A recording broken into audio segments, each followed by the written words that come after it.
I still can't get over how gorgeous Sprocket Manor is. Just don't touch anything. I I wasn't going to. She was definitely going to. I was told I had guests. Thank you for seeing us, Soren. We know you're busy. We would like to ask you a few questions about the case, if you wouldn't mind.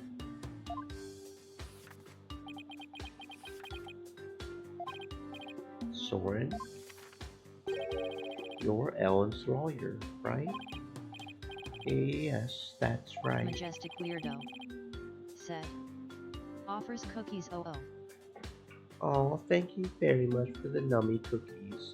I'm going to make the assumption that you're not oatmeal raisin because that is the only kind of cookie we will never talk about, other in the context of how gross they are. But thank you very much for the cookies, Majestic Weirdo. I hope you're having a fantastic cookie-filled day. Welcome on in. Don't tell me he doesn't remember me. Will Ellen be found Majestic guilty? Weirdo said. OFC. We're doing everything we can to prevent that. That's why we're here, investigating. Will you please tell us what you know? Soren? Alright, fine. What was that pause all about?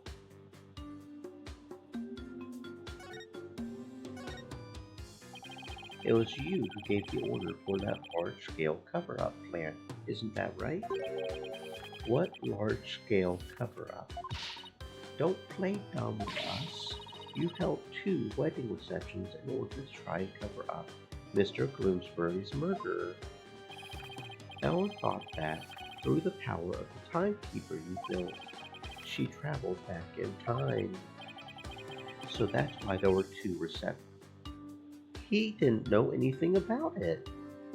He did not know anything about it. It was all the one guy. Wait, does he seriously not?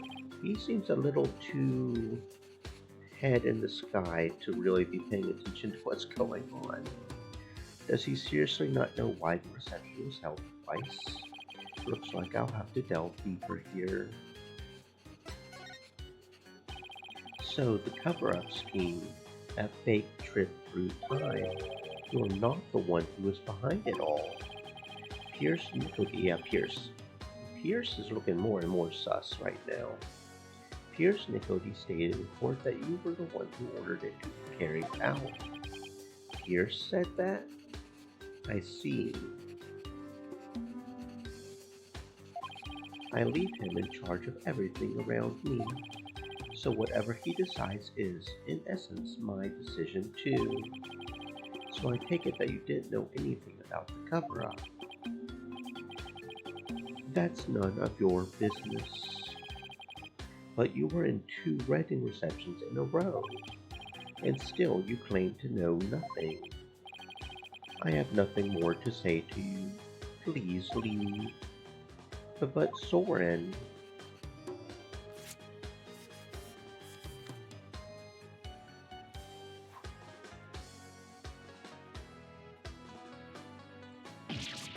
Ow! Oh, there's something written on this paper airplane. Let's see. Go away. It doesn't get clearer than that, huh?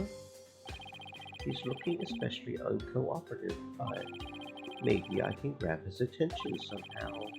There's still that one piece of evidence I don't know much about. It's worth a try.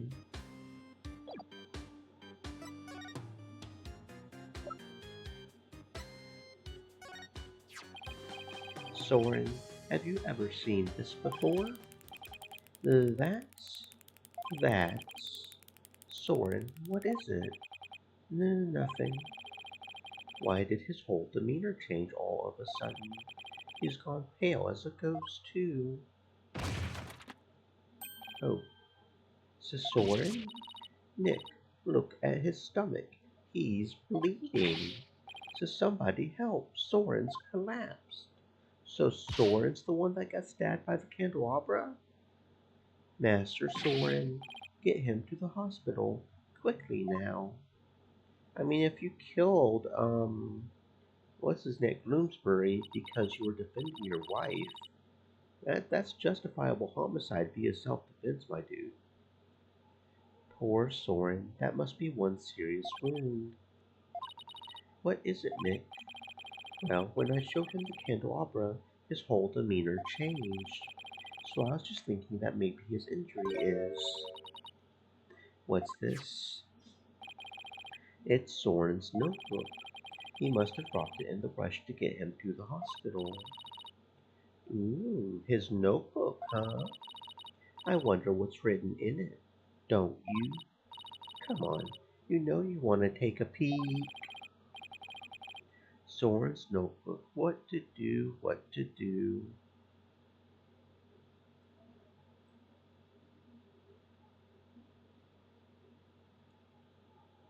I guess we're taking a peek. I feel guilty snooping around in somebody's personal notebook, but maybe we should take a little look-see. Whoa, it's filled with big words written in tiny letters. I guess he uses this notebook to write down his invention ideas. Huh? What is it? Did you find something? After March 8th of last year, the content of this notebook changes dramatically. Like how? Well, ever since that date, Soren's been writing down every detail of his life, as in every. Maybe he decided to start keeping a diary. But this is way too detailed to be an ordinary diary. Maybe he's suffering from some sort of memory issue. Either he's really compulsive, or maybe just plain forgetful. But is it really as simple as that? I feel like something happened on March 8th that made Soren change. Well, why don't you let me take a look at that and I'll tell you. Hey, Maya, let go or we'll rip it. Now look what you did. You dropped it. You should have just let me take a look. How is this my fault? Oh no, Nick. It fell into that pool of Soren's blood. I can't read a thing on these 2 pages now. Uh-oh, you're gonna get it now. I guess it really is my fault after all. Let's just put it away carefully for now. We can't let anything else happen to it. You hear? Hey look, there's something sticking out of the notebook. That looks like a newspaper article. Let's see. It's about the car accident Soren's sister died in. It happened on March 8th. That's the day Soren's notebook completely changed. Oh, wow. Well, what else does it say? It says the driver at the time of the accident was Dumas Bloomsbury. It says Soren was in the car too, and that he had sustained severe injuries. It's just like Pierce said. Soren completely changed after the accident. So Bloomsbury was driving the car when they got into that accident. That opens up the distinct possibility of, of Soren holding a grudge against Bloomsbury. You think Soren could have? I don't know. It's not like I have any proof. We should talk to Pierce about this when we return Soren's notebook to him, though he doesn't seem to be here right now. Maybe he's at the Flying Chapel. Maybe so.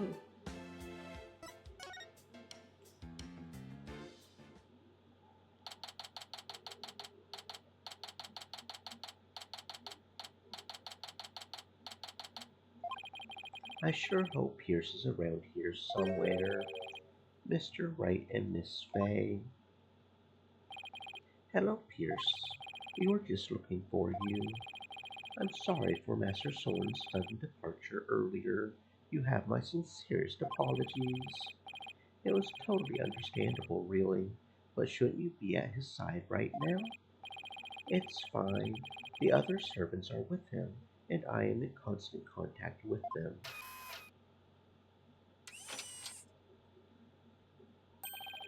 Do not forget to give him his pain medication, and be sure to keep him hydrated. Also, see to it that he is not up and about. Remember, friends, stay hydrated. It is important. He needs complete bed rest. Is this what happened when you're too rich for normal peasant folks? I must return to Master Soren now, but did you want something of me? Actually, here's Soren's notebook. He dropped it when he collapsed. I hope Pierce doesn't notice the blood stain. Oh, thank you very much for this. I will see to it personally that Master Soren gets it back. Thank you. I trust you did not look inside. Oh, of course not. Because it is filled with numerous patent-worthy ideas, you see. Look, I know you're busy, but would you mind if I asked you a few questions about the case? Well, as I said, I must be getting back to Master Soren. So if you could make it quick, I would greatly appreciate it. All right, I'll make this as quick as I can. I would like to ask you about the cover-up you tried to pull off, if you don't mind. I told everything there is to tell in court already. Disposing of anything that may harm the Sprocket family's reputation is simply a part of my job. Sounds like a lovely job description. I have nothing more to say on the matter. I will say I do not think it's wise to spend time on topics that have already been discussed. Right?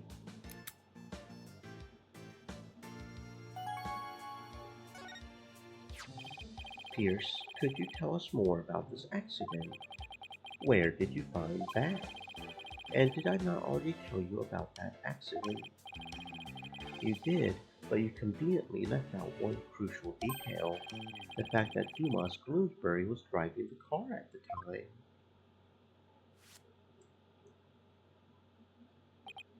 Oh, did I not mention that?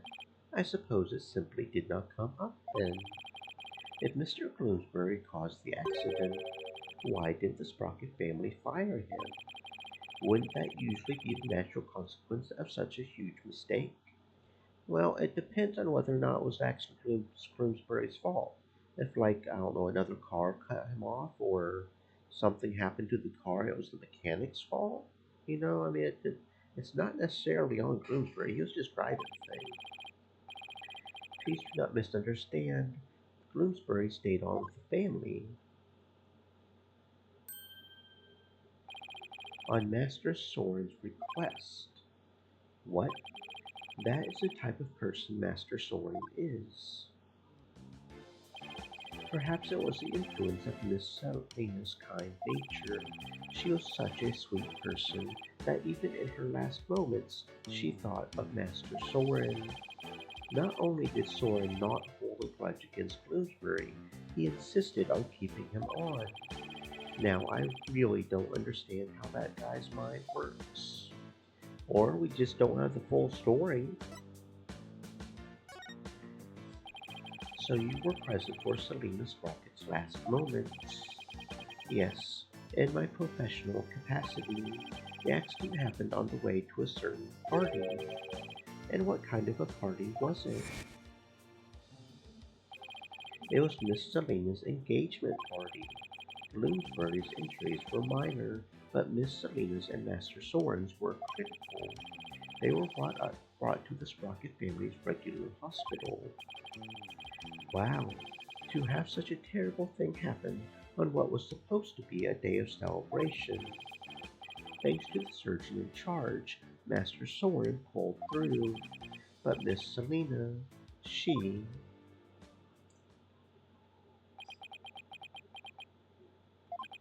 The last words Miss Selena said to me were,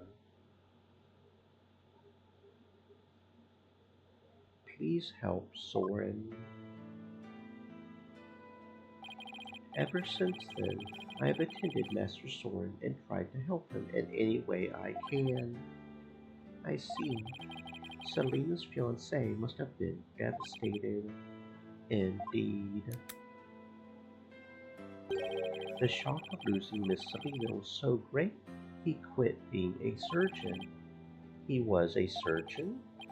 Wait, so the surgeon who tried to save them both, was he? Yes, he was Miss Selena. Oh, shit. That had to hit hard. What a terrible tragedy. How awful. So where is her fiancé now? Good question. I wonder that sometimes myself. So Selena had a fiancé. I'd like to find out more about him, but I doubt I'll find him anytime soon. So are we done here? I'm afraid I must be going. Could you please just tell me a little more about Soren? There is nothing more to tell. I can't seem to get any real answers out of him just by asking him questions. But there is that piece of evidence I still don't know much about. Maybe he'll be able to tell me something about it.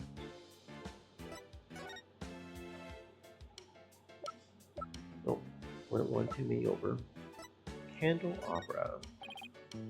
Pierce, have you ever seen this candelabra before? No, I don't know anything about it. Oh, you do know something about it. Yes, you do. My Magatama reacted. Pierce must be trying to hide something from me. I have to break those sidewalks and find out what. Take that!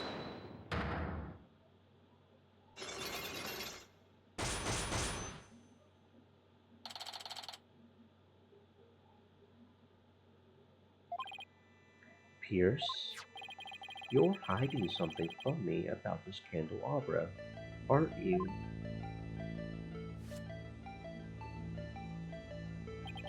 It is one of the candelabras from the Flying Chapel, is it not? Is there something special about it? Actually, yes, there's some blood on it, you see. I think the blood might belong to this person. Take that! Soren has a rather nasty wound on his body, doesn't he? Yes, Master Soren is indeed injured. Are any of the other people involved with this case injured? No, not as far as I know. I see. Then let me ask you this, Pierce. Do you suppose Soren could have been more directly involved than you're letting on? Well, what in the world would make you think that? Oh, I've got my reasons. Mr. Bloomsbury's fingerprints were found on this candelabra stem, which leads me to believe that Mr. Bloomsbury stabbed Soren with it. You cannot possibly think Master Soren is the one responsible for the murder. I don't have any conclusive evidence of that at the moment, but I do think he had a motive. This proves that Soren had a motive to kill Mr. Bloomsbury. Take that! Even though it was an accident, Mr. Bloomsbury was the man responsible for taking Soren's sister away.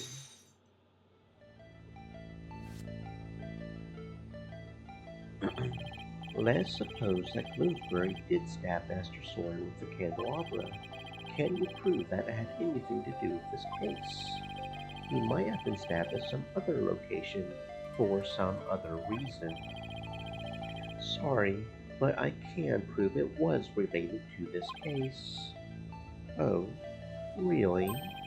Soren's stabbing and Mr. Bloomsbury's death are definitely connected. Are they now? This is a piece of evidence that ties Soren's injury to Mr. Bloomsbury's murder.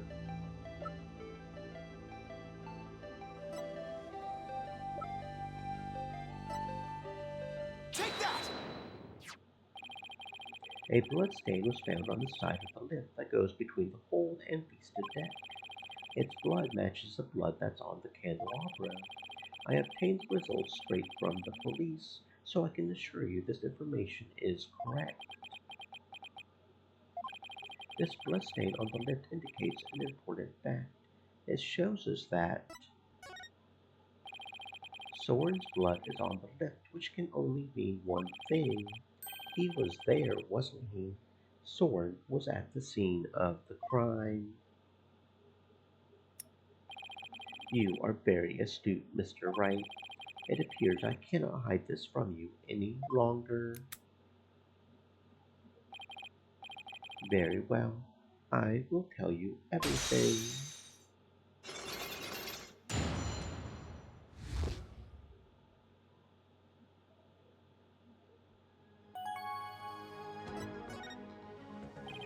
Could you tell me about Soren's injury? Very well. This is what I heard directly from Master Soren himself. As you surmise, Master Soren was stabbed by Bloomsbury on the day of the murder. It happened after the first wedding reception. The happy couple was in the reception hall when, suddenly, Miss Bloomsbury appeared. He attacked Miss Ellen and tried to take her away. Master Soren went to stop him and found himself in a struggle with Bloomsbury. That is when Master Soren was stabbed with the candelabra, he said.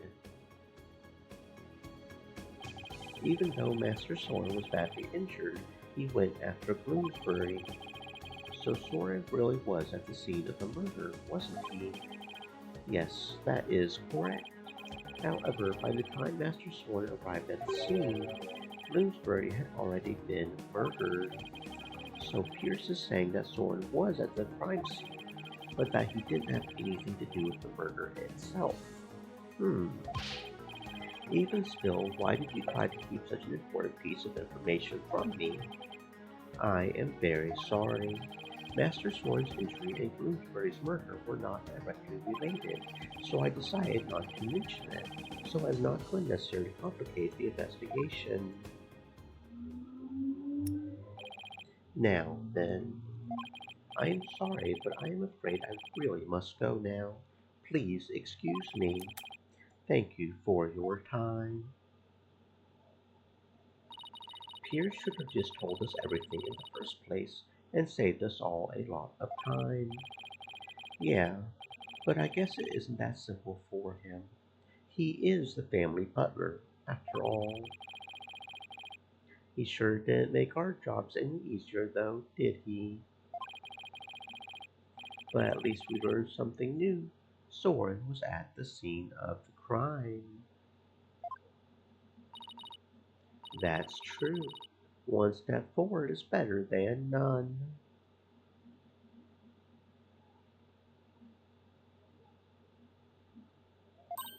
So what next, Nick? Let's see. The forensics team might be done investigating the reception hall by now. Let's go check it out. Sounds like a plan. On to the reception hall then. Maybe you'll find something new.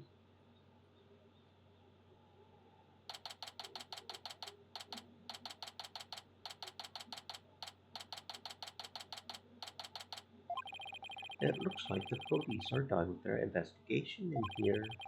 I wonder if it's okay for us to take a look around now. Oh, hi, Mr. Wright. Hi, Emma. Would it be alright if we investigate in this room now? Sure, the police are all done, so go for it. Oh, remember that broken lantern? I restored it to perfection. I have to say, it's some of my best work. Sounds like the repair job was a resounding success. Thanks, Emma. We'll take a good look at it too. Well, I have to be getting back to the station. Try not to mess up the crime scene, if you can help it. We'll be careful. I'll be seeing you. Okay, bye-bye, Emma. Bye, Emma, and thank you. Well, shall we get started? Indeed we shall. Let's examine the room.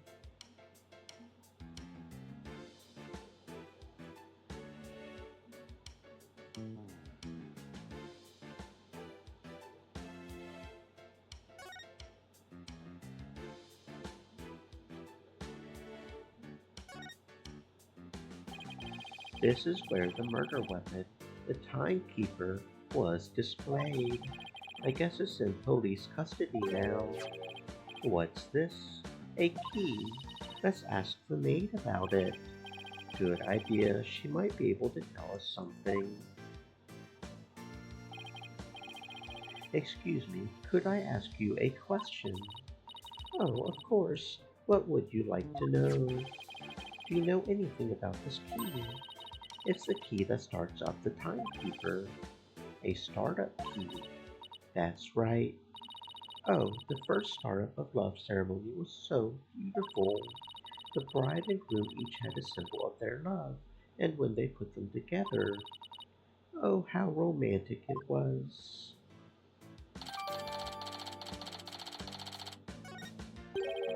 First startup of love ceremony?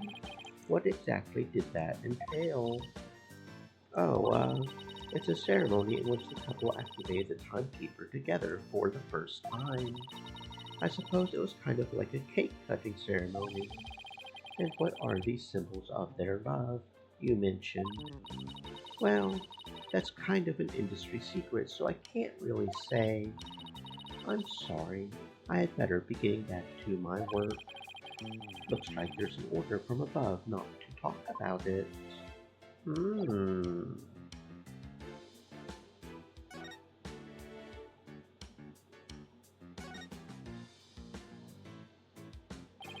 Here's the broken lantern all patched up. And I do mean patched. Emma said this was some of her best work, so I know she put a lot of effort into it. It was pretty smashed up. It must have been a lot of work to piece it back together. Well, she gets an A for effort at any rate.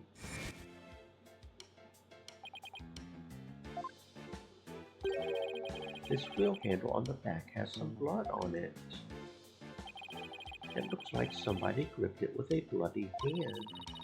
Maybe the blood got there when the killer was putting old Doom and Gloom's body inside. Do you see anything else worth noting? Well, there's another one of these lanterns over there, so it might be a good idea to really compare the two later.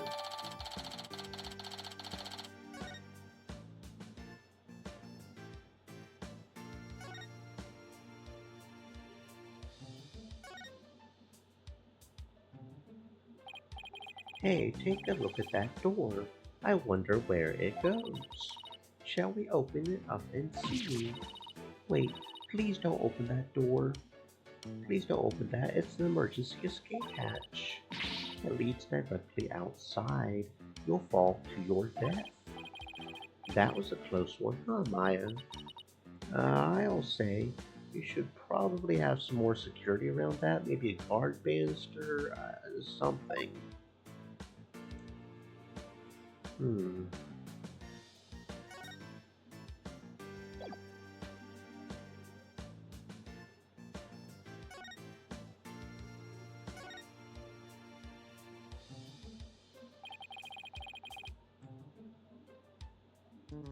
This is the unbroken Pegable lantern. And this is the one that Emma restored. I wouldn't say they look exactly the same, more that they're made up of the same parts. Wait a minute. What is it, Maya? I think there's something off about this Pegable. Just about everything about it looks off to me. I'm not quite sure what it is, but some detail isn't quite right. Show me the restored lantern again. Hey, I know, it's this, right? What? Where? The thing about the restored lantern that's off is the color of the wheel handle. Look, it's the wheel handle. It's a different color altogether.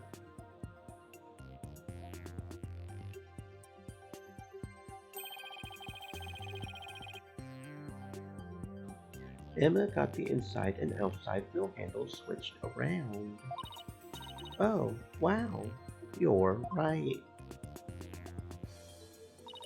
And there's blood here on this handle, as if somebody gripped it with a bloody hand. Right, which means that the blood got on the handle from inside the lantern, not outside. Do you think the blood got there when the killer was putting the body in the lantern? It's really hard to say at this point. Unless Gloomsbury thought he killed Soren, put Soren's body in the lantern, Soren not actually being dead and his hand bloody because he got stabbed. It was like, oh, I got stabbed, putting his hand to his tummy, opened the door and then wandered out. Well, I think we've checked out everything relevant to this case. What are you two doing here? Wait, what are you doing here? Soren, shouldn't you be resting in bed? You're injured. How do you know about your... He does have memory issues. He doesn't remember that we were literally right there when he passed out last time. Never mind. My notebook. Have you seen my notebook? I can't find it anywhere.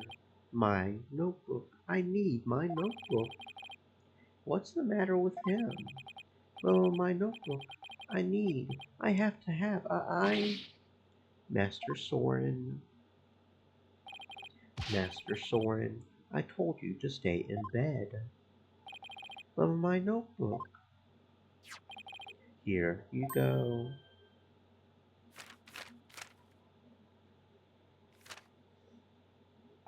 Yes, this is it. So Soren gets emotionally unstable without that notebook of his. Because he has memory issues.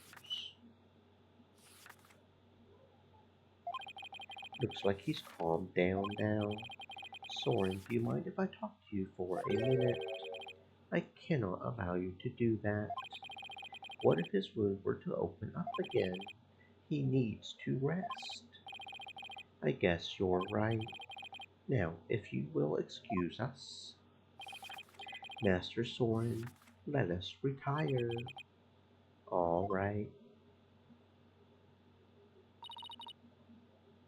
There they go. Pierce is right. I guess he really isn't in any condition to be questioned. Well, let's go back to the agency and sort through what we've learned.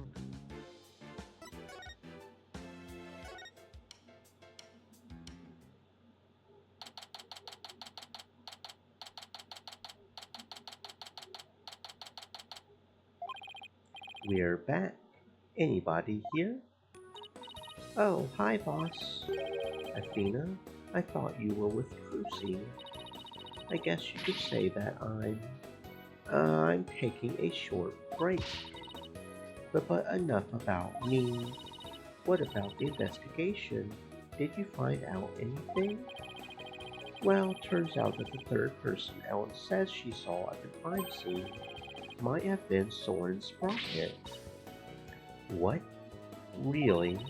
I always thought he seemed suspicious. Thing is, by the time Soren got to the pista deck, the murder had already occurred. Apparently. No way. I don't buy that. Not for a second. It's a cover up, I tell you. That's certainly a possibility, especially considering there was already one cover up. And as a lawyer, it's certainly a possibility I have to pursue. But what? It's your job, right? So pursue the heck out of it. Just do it. Yeah, but is that really what's best for Ellen? Soren could be found guilty if the truth comes out tomorrow.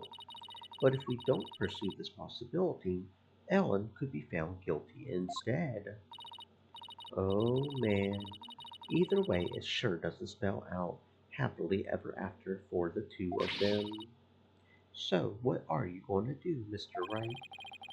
I can't let an innocent person get convicted, so I guess all I can really do is pursue the truth, even if it ends up devastating Ellen. What a tough call to make. So still, there's always a chance, right? Maybe something will come up during the trial that will save their marriage. I hope so. I really do. Well, Maya, let's go. Break the news to Ellen, you mean? Yup.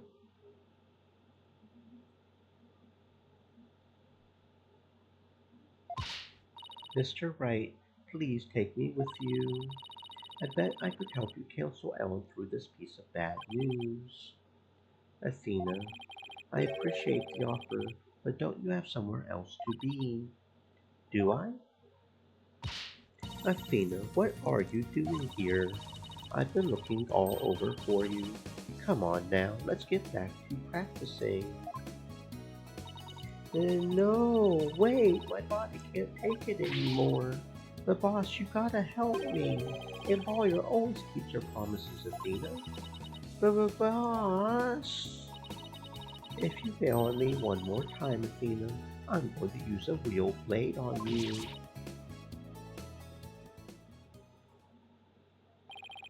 Sorry, Athena, but somebody's gotta do it. Better you than me, though. Hang in there, kiddo. Come on, Maya. We had better get going.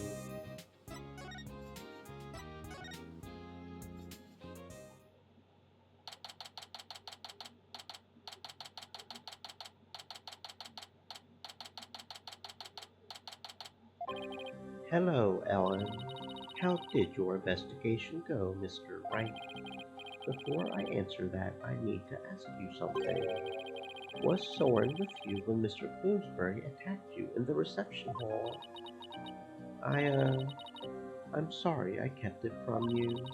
I was afraid that he would come under suspicion if I told you, so I kept quiet about it. I'm really sorry. I see. I thought it was probably something like that. Listen, Ellen, I'm afraid I had to make a very difficult decision based on what I found out. What kind of decision? This is very hard for me to say, but the mysterious person you saw at the scene of the crime was most likely Soren.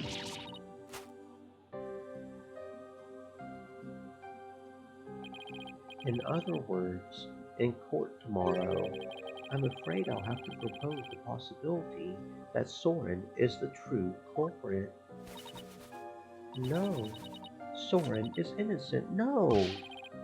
But don't you see, if I don't try to pursue that line of thought, you'll be found guilty.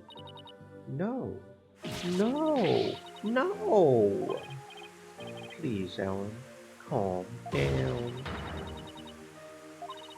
Soren just can't be found guilty. I would much rather I be found guilty instead. Ellen, you can't let yourself think like that. But no! Marriage is for life, right? Do you really think you can run away from the truth and still be truly happy with him?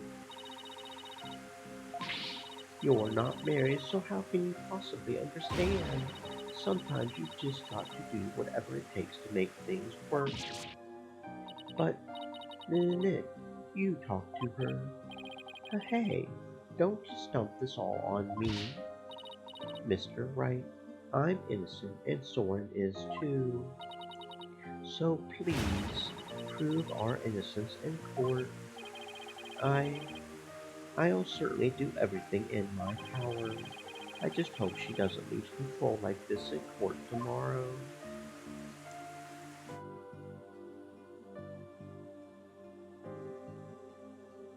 Alright, so I guess it's time for the court trial.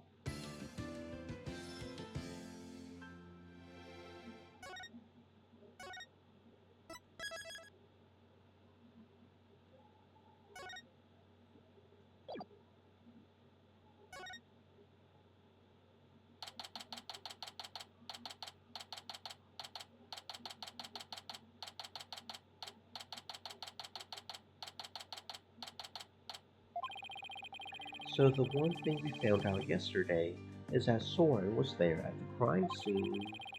I only hope I can get some testimony from him that'll get to the heart of the matter.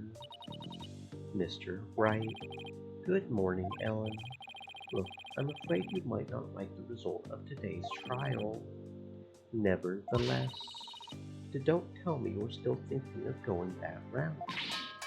Soren is innocent. He can't be found guilty. Take me instead. Ellen, please, try and get a hold of yourself.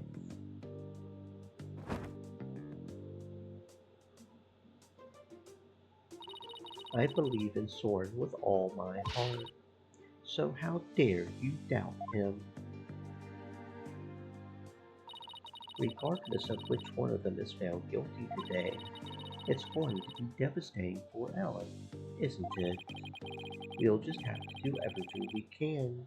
That's the best we can do, you know? The trial is about to begin, Mr. Wright. All right, let's go, Maya. Yeah.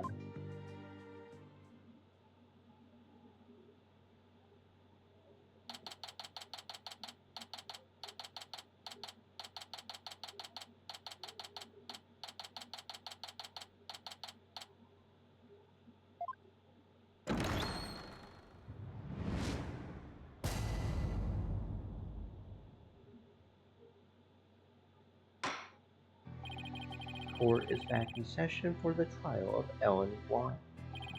The defense is ready, Your Honor. The prosecution is ready, Your Honor. Let's see now. Where were we?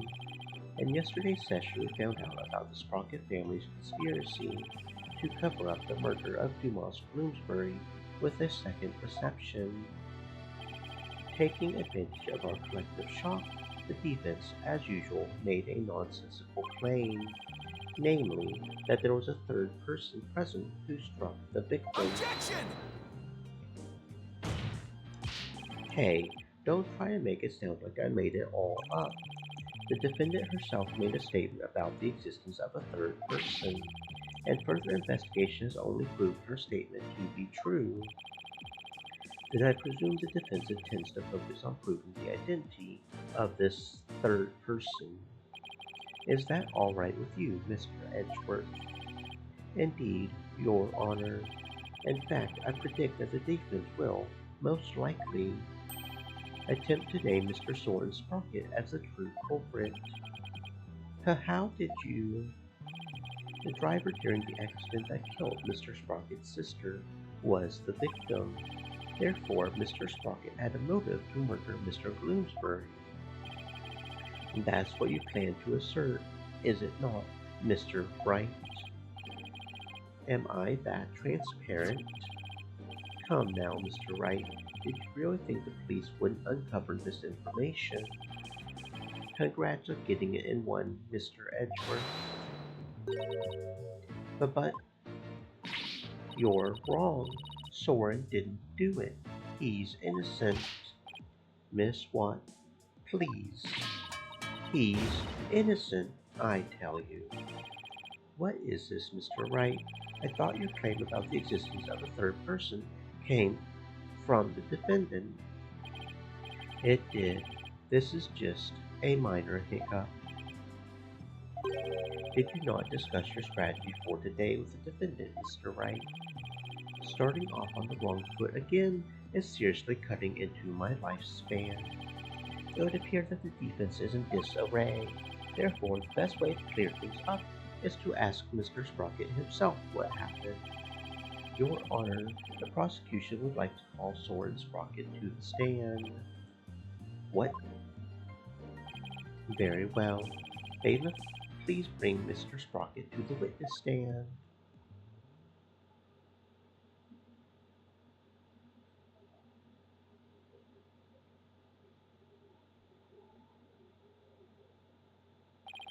Witness, please state your name and occupation.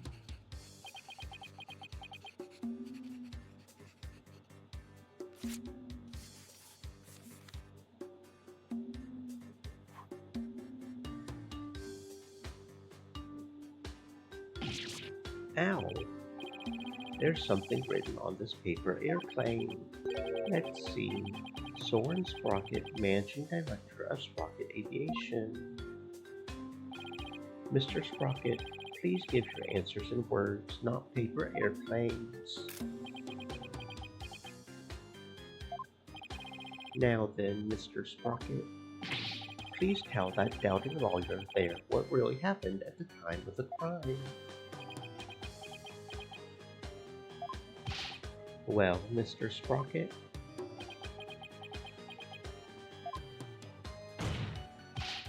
Mr. Sprocket. All right. You want me to talk about what happened when the crime occurred. In other words, after the first wedding reception, when Ellen and I were in the reception hall, right? Not even the power of the court can stop him from marching to the beat of his own drum.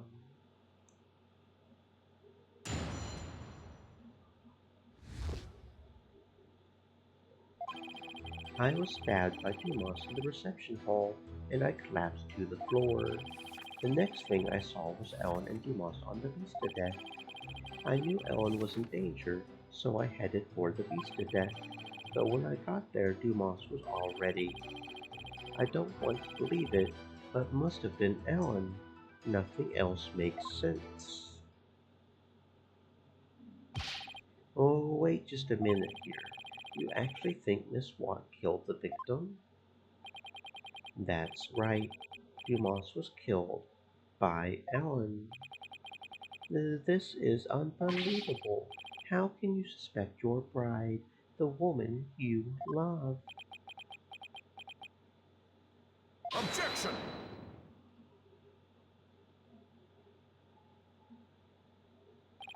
The truth can be cruel.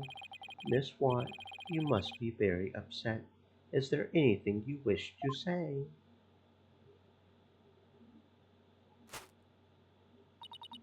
No, I can't believe this. Soren, I thought that at least you would believe in me. The best way now to show your love for your groom is to admit your guilt and try to atone.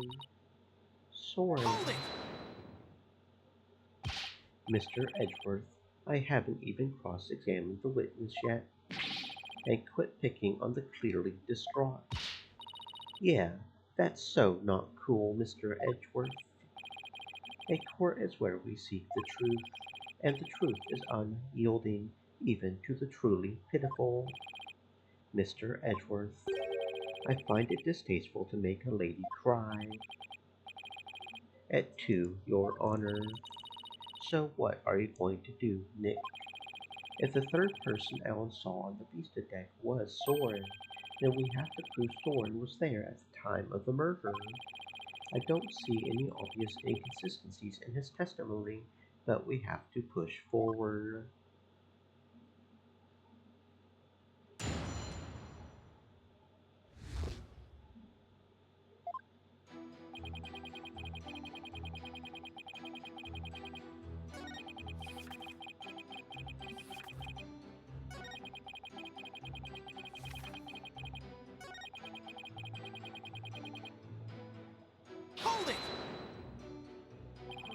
Are you absolutely sure, Mr. Sprocket, that by the time you got to the Vista deck, the murder had already been committed?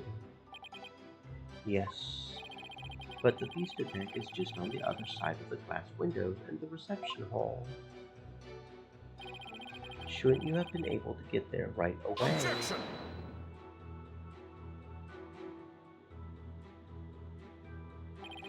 Mr. Wright, have you investigated nothing?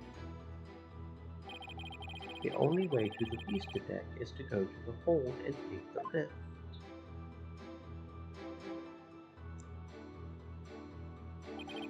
No matter how much one hurries, it would take at least 10 minutes. That seems a little weird that you can't get to the Vista deck that there's not like a door or something to get out there. Well, that's unhelpful, but Soren had to have got there before the murder, or my claim won't stand. Do you have any ideas for me, Maya? It's definitely easier to prove that someone did go to the hole than not. I mean, you can't leave anything if you don't go someplace, right? Can't leave anything. Wait a minute. I think Maya is onto something here. The lack of a certain something actually proves that Soren didn't go to the hole. What's the matter? Are you stumped already? No, I'm far from stumped, Mr. Edgeworth. I know for a fact that Mr. Sprocket didn't go to the hole. You and your paper-thin bluffs. Mr. Sprocket's bloodstain on the lift proves he went through the hole. So what possible proof could you have that he did not in fact go through there? You want proof, you got it. You can do this, Phoenix. There's gotta be proof that Soren didn't go through the hole. Well, Mr. Wright, this proves that Mr. Sprocket didn't go through the hole.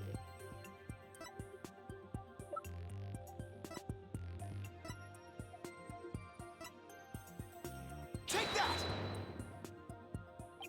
As anyone can see from the hold entry record, there's absolutely no mention of Soren Sprocket entering the hole.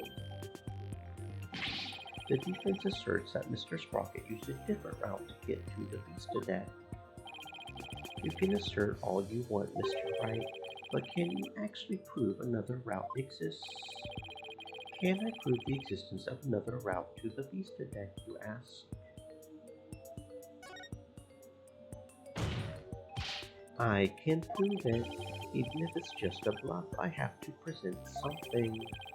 Anything that could prove the existence of a faster route to the Vista deck. Very well then, Mr. Wright. Show us how Mr. Sprocket got to the Vista deck. Mr. Sprocket made for the Vista deck through here. Take that! To save his bride from danger, Mr. Sprocket opened the escape hatch and made his way along the outside wall to the Vista deck. Isn't that right, Mr. Sprocket?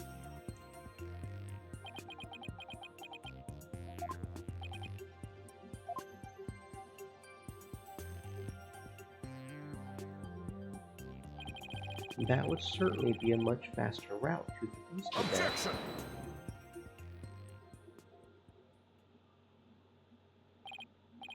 I'm disappointed, Mr. Wright. Is that really the best you could muster? That escape hatch is not meant to be used to get from the reception hall to the Vista deck. One slip and that's all it would take for Mr. Sprocket to plunge to his death. I have to agree, the defense's claim is really stretching it. I understand how it sounds, Your Honor. But at this point, it's too early to definitively say that he didn't go that way. So that's what you're going with then, I take it? Of course, Your Honor. This is real life, Mr. Wright, not some cinematic drivel or comic book. Do you have some sort of logical explanation to share that would convince us of your claim? I I do. Are you sure, Nick? Kind of? Actually, I have nothing, so I'll just have to wing it somehow. On what do you base your theory that Mr. Sprocket made his way along the outside? My theory on that he was able to go along the outside wall, despite the danger, is based on to save the bride he loves. The groom risked his life to rush to her side. Mr. Sprocket was able to make it to the Vista deck, despite the danger, because of the power of love. The power of love. That love is a source of strength that can help one overcome any obstacle. I think I can relate, thanks to my own long, happy marriage. Wow, he actually seems to be buying it. Objection! The power of love, you say? That kind of illogical argument is hardly viable in a court of law. Wouldn't you agree, Your Honor? I'm afraid not, Mr. Edgeworth. You should never underestimate the power of love. You'll understand one day when you get your... which I won't. Exactly what is so wrong with wishing to remain unwed? Way to set him off, Your Honor. Never mind all this unscientific nonsense. Are you aware, Mr. Wright, that at the time of the crime, there was a huge propeller turning at full speed between the hatch and the Vista deck? Hold up, how is that an emergency exit if the propeller's right there? Wouldn't that be really dangerous? Like, you leave out the emergency exit and you immediately get chopped up by the propellers? Like, nobody could survive the emergency exit, so you get chopped up by the propellers. What? Hold up.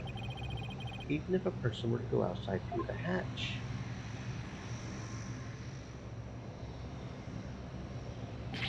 they would be blown away in an instant. Where does your power of love get you now, Mr. Wright? A huge spinning propeller, you say? In that case, I have to admit it does seem impossible. I should have known. Nick, you can't make that kind of face in front of your client. The worst of times are when lawyers have to force their biggest smiles. Right? Right. I feel like I just saw Mia looking out at me through Maya's eyes. Oh, what's wrong, Nick? Why are you gaping at me like a giant sunfish? Thank you, Maya. You just helped me remember something really important. There it is. There's that fearless smile I was looking for. Now give us a mind-blowing theory, just like you always do. I have to turn my thinking around. Instead of wondering how Soren could have moved past that huge propeller, I have to think about what would have made it possible for him to do so. Your Honor, Mr. Wright only makes that ridiculous face when his back is pressed against the wall. Therefore, please do hurry and... Mr. Edgeworth, it's still far too early to discount my theory. What are you talking about? The airship's large spinning propellers have already shredded it to pieces. But if we all think a little more outside the box, I'm sure we can find a way he could have made it. Stop trying to stall, Mr. Wright, and show us how it could have even been remotely possible, if at all. I must agree with Mr. Edgeworth. Very well, Your Honor. There must have been a way, some way that Soren could have moved along the wall in spite of the propeller. Now then, Mr. Wright, what specifically would have made it possible? This is how it would have been possible for Mr. Sprocket to get to the Vista deck. What allowed Mr. Sprocket to go along the outside wall in spite of the propellers is the location of the Flying Chapel at the time of the crime. The location of the Flying Chapel. But wasn't it flying high in the sky? No, Your Honor, I'm afraid it wasn't. What? Then where was it? At the time of the murder, the airship wasn't flying through the sky, but more to the ground. What? And if the airship wasn't flying, then that means the propellers weren't turning. In which case,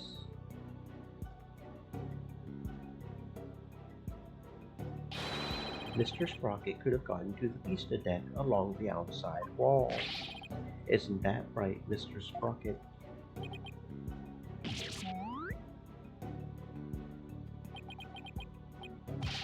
I don't remember.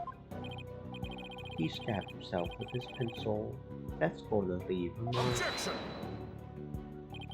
Even if the propellers weren't turning, it would have been far too risky to go that way. But Mr. Edgeworth, you're forgetting about the power of love. Yes, the amazing power of love. Not this again. But very well. For the sake of argument, let's assume the so-called power of love made it possible for Mr. Sprocket to move along the outside wall of the ship. Can you prove that the airship was tied to the ground as you claim, Mr. Wright? Well, I don't have any evidence that proves where the airship was at the time. You can prove it, can't you? Maya, can you think of anything we can use to prove it? Can't say I can. Oh, wait. Didn't somebody see something outside a window at the time of the crime? I think I remember someone saying as much. Do I have a piece of evidence that shows what was outside the airship? Well, what are you waiting for? This piece of evidence shows what was outside the airship at the time of the crime.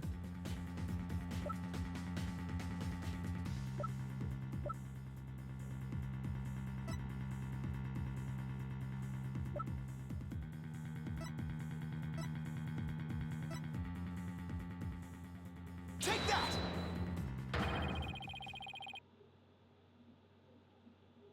This piece of evidence shows what was outside the airship at the time of the murder.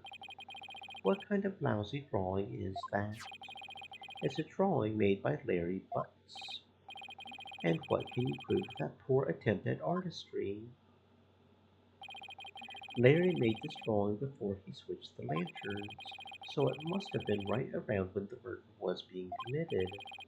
Now, if I could direct the court's attention here, is that a pterodactyl?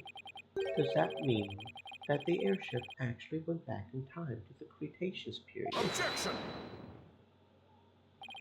We've already proven that time travel is nothing more than a gimmick, did we not?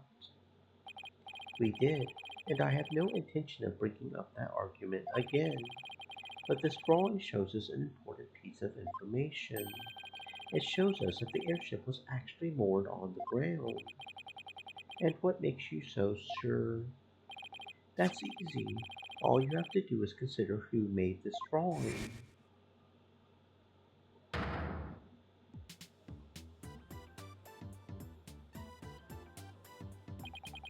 Larry. That's right. It was Mr. Butts, and we both know what he's like. He must have seen something else and mistaken it for a pterodactyl. I can't argue with you there. Hey, wait just one doggone second here. What kind of moron do you guys take me for? A massive one. I saw it with my own eyes. A pterodactyl flew right by the window, I tell you. I have the sharp eyes of an artist. Don't you believe me? No. Nick. Nope. Some friends you guys are. What about the judge? You believe me, right, Your Honor?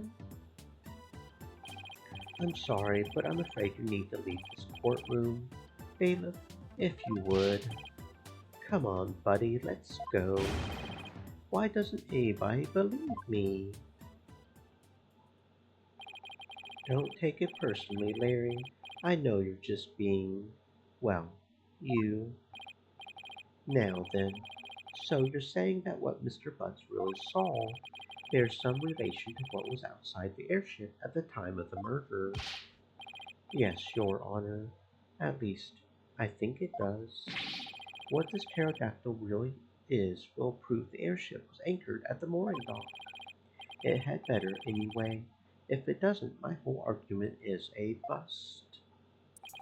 If you're that confident about it, then please go ahead and tell us what it really was. Yes, Your Honor.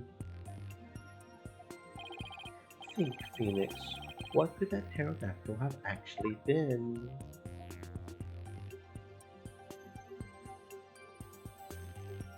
Take that!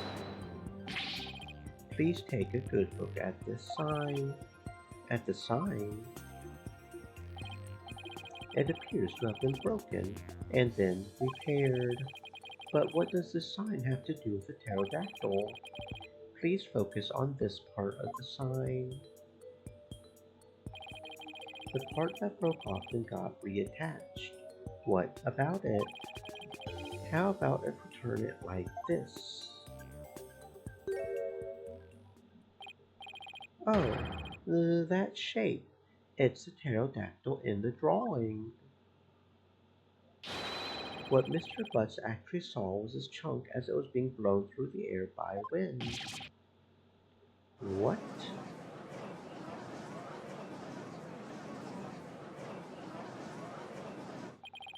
On the day of the murder, there were some heavy winds in the area of the mooring dock. But if it's hard to imagine that this sign would make it up as high as an airship would fly, that means the flying chapel must have been anchored at the mooring dock that night. Isn't that right, Mr. Sprocket? Objection!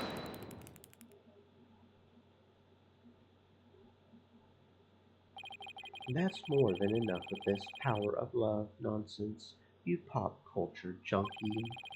Present all the proof you want, but your argument is based far too much in conjecture. Why don't we return to reality now? Oh, what do you mean, too much conjecture? Even if the airship wasn't flying, that alone doesn't prove the witness went along the wall. True, even now it's no more than a possibility. Then how do you propose Mr. Sprocket got to the Vista deck, Mr. Edgeworth? I noticed something as I went over the evidence. Please take a look at this whole entry record. What about it? I don't see Mr. Sprocket listed on here anywhere. Don't you remember? In yesterday's session, we had a very similar kind of argument. Did we? Honestly, Mr. Wright, are you going senile already? We talked about Larry Butts using the defendant's keycard to enter the hold. Oh, we did talk about that, didn't we? In other words, even if a person's name isn't on the entry record, it's still possible for that person to have entered by using someone else's card. Mr. Sprocket, you entered the hold with Mr. Nicodeme, didn't you? I did. What? Why didn't you tell us that in the first place? The Pierce is indispensable. I didn't want to mention him unnecessarily and risk having him wrongly accused. I couldn't do without him. Mr. Sprocket, I ask that you testify in greater detail about your movements that night.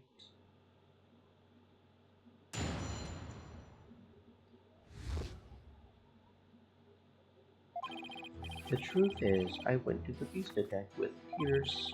That's why my name doesn't appear on the hold entry record.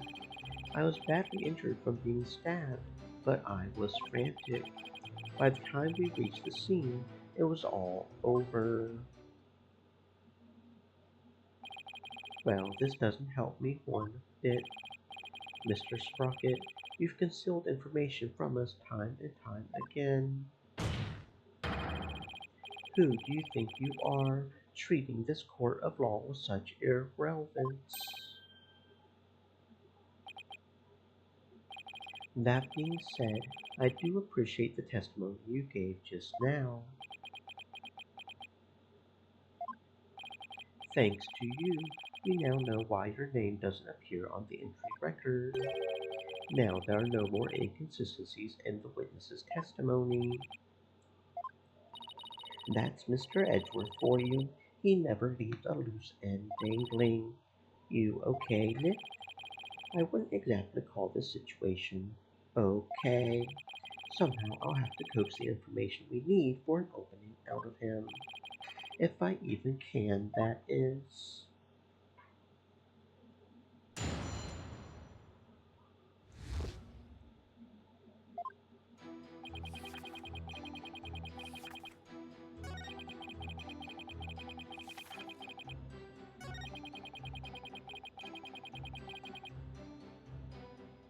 Hold it! Speaking of your injury, how are you doing now? The knife wound is deep and continues to throb with pain. Fortunately, my internal organs were spared, but one wrong move would have spelled the end for me there. Even so, I've seen you up and about all over the place since the incident. I'm only following my doctor's orders to perform some daily light exercises. Mr. Wright, would you like Mr. Sprocket's statement about his condition added to his testimony? Not that appears especially relevant to me. Should I have him added to his testimony? Yes, Your Honor. I would like to have it added to his testimony. I see. Very well.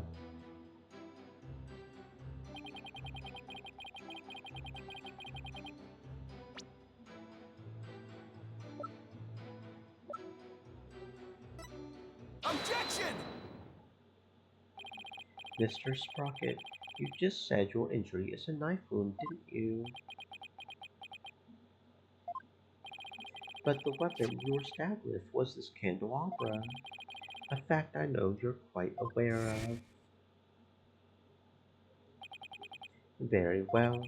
This is what I heard directly from Master Sorn himself. As you surmise, Master Sorn was stabbed by Bloomsbury on the day of the murder. It happened after the first wedding reception. The happy couple was in the reception hall when, suddenly, Bloomsbury appeared. He attacked Miss Ellen and tried to take her away. Master Sorn went to stop him and found himself in a struggle with Bloomsbury. That is when Master Sorn was stabbed with the candelabra, he said. Objection! It must have been a simple memory slip that made him misspeak. It happens to everyone. It has nothing to do with the case. You must be pretty desperate to point out something so minute. I have to agree, Mr. Wright. You hardly need to make such a big deal over such a small mistake. But I contend that it's an important inconsistency. Besides, I couldn't find anything else. This is the only thing I have to go after. And I say it's not important. Now, let's not waste any more time on this matter. I agree. Everybody has a little memory lapse every now and then. But, Your Honor, please let me explain. But can you? Can you really explain to this court what makes this slip so important? Yes, I can, Your Honor. After all, it was Sorn himself who told Pierce that he had been stabbed by a candelabra. This is more than a simple memory slip. There has to be some kind of reason for it.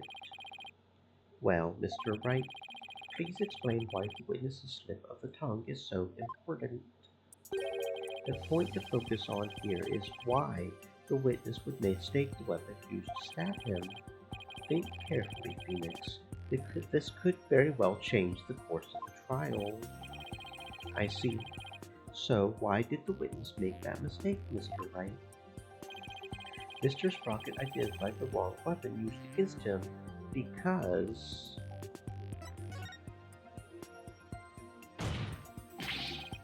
he doesn't remember the incident, let alone the weapon used against him. Not only that, but I believe Mr. Sprocket has some sort of memory disorder. Therefore, the defense contends that Mr. Sprocket's testimony thus far is invalid. Objection! Just because you can't find a flaw in his testimony, you want to throw it all out. Your baseless claim is nothing but pure slander of the witness's character. Mr. Edgeworth is correct, Mr. Wright. Can you explain your grounds for making this claim? Of course, Your Honor. Think of what Soren has said, how he's behaved. That's where I'll find a clue. Very well. Let's hear your argument then. My grounds for claiming that Mr. Sprocket has a memory disorder is the notebook he always has with him. I saw daily events and information about the people around him recorded in it. Like a diary, perhaps. No, Your Honor. It's much too detailed to be an ordinary diary. It's more on the order of a database, actually. A database, you say? That's right. For some reason, Mr. Sprocket is apparently unable to retain memories. That's why he writes every little detail of his life down in his notebook. Objection! How could you possibly know that for sure? He might just be an extremely compulsive person. I thought so too myself, at first. To be honest, we accidentally got a stain on that notebook yesterday. You mean, you got a stain on it? Hey, you're the one who tried to grab it out of mine. Never mind whose fault it was. Just get to the point already. Right. Sorry. Mr. Sprocket. The page Miss Fay got a stain on yesterday. That's the page with the details of your stabbing on it, isn't it? No, I only write in this notebook because I'm very compulsive. Now, drop the subject already. Sorry, but I'm not convinced. I noticed an odd fact about your notebook, Mr. Sprocket. On the earlier pages, you used it to write down invention ideas, but after a certain date, you started writing down a lot more and in much more detail. I believe your memory disorder stems from what happened on that date. Something so monumental it caused a memory disorder, Mr. Wright. You don't know what you're talking about. Sorry, but I do know what I'm talking about, and this is the proof. This is the thing that caused Mr. Sprocket's memory disorder. Take that! You were involved in this car accident too, weren't you, Mr. Sprocket? And the shock of losing your beloved older sister is what caused you to develop your memory disorder. Is this true, Mr. Sprocket? Well, is it?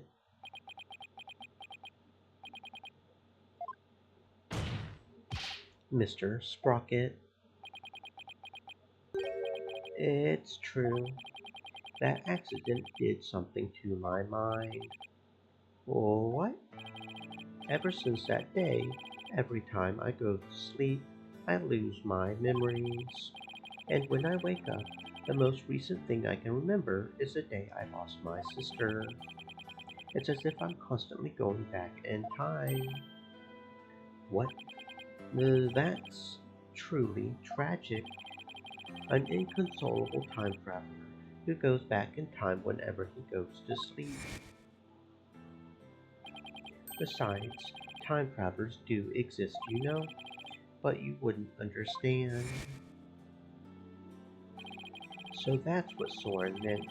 He was talking about himself. The reactions of the people around me each time I awoke made me aware of my condition. That's why I decided to write everything down in my notebook, so I could move forward.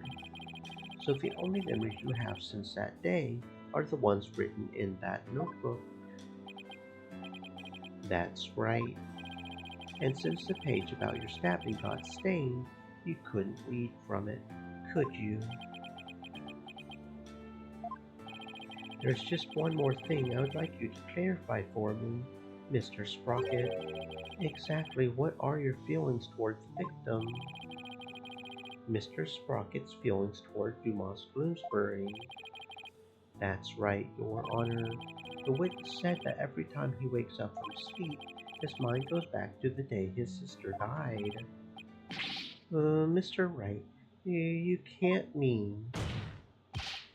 Mr. Sprocket, your pent-up feelings of anger and resentment towards Mr. Bloomsbury for the accident were renewed each and every time you woke, were they not?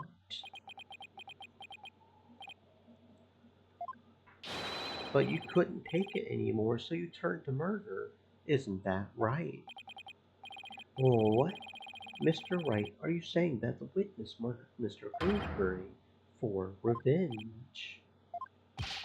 Well, Mr. Sprocket,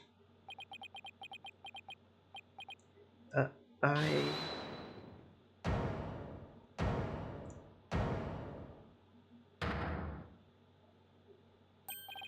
The Miss Watt,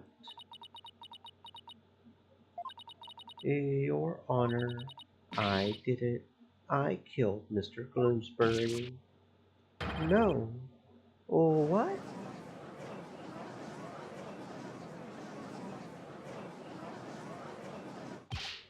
Miss Watt, what are you trying to do? Don't tell me you're still thinking of going that route. Soren is innocent. He can't be found guilty. Take me instead. Ellen, please, try and get a hold of yourself. I guess she really meant it. My Soren didn't do anything wrong. I'm the one who should be convicted. Are we to understand that you're confessing your guilt? No, no, no. Now just wait a minute here. Alan, why would you cover for me? After I testified that I thought you must have killed him. Stream Elements.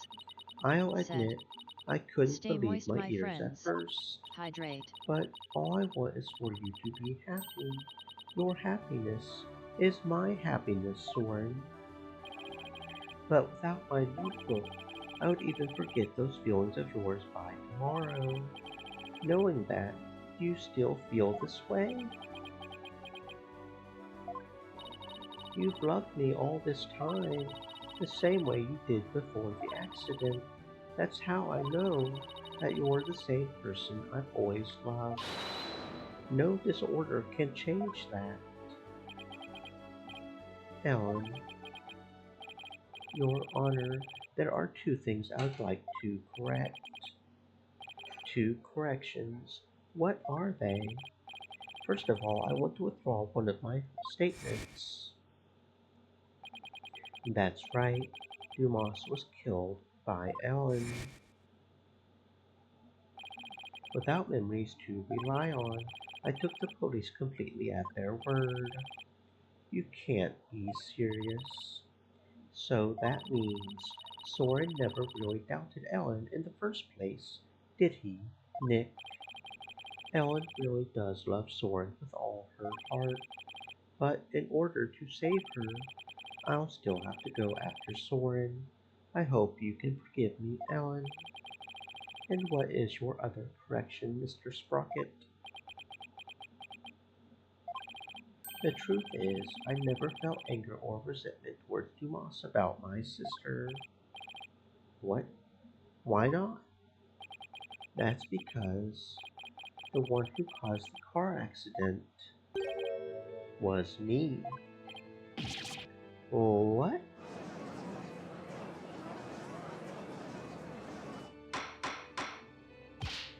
Order, order in the court. Please continue, Mr. Sprocket. I'm the one who killed my sister. To protect my career and my future, my father made Dumas take the blame in exchange for money and the position of lead servant. So you see, Dumas must have held a grudge against me, not the other way around. And he must have attacked Ellen to get his revenge on me. Are you sure about all this, Mr. Sprocket? Very sure. It's all been written down in detail in my notebook. That notebook is important evidence supplying background to this case.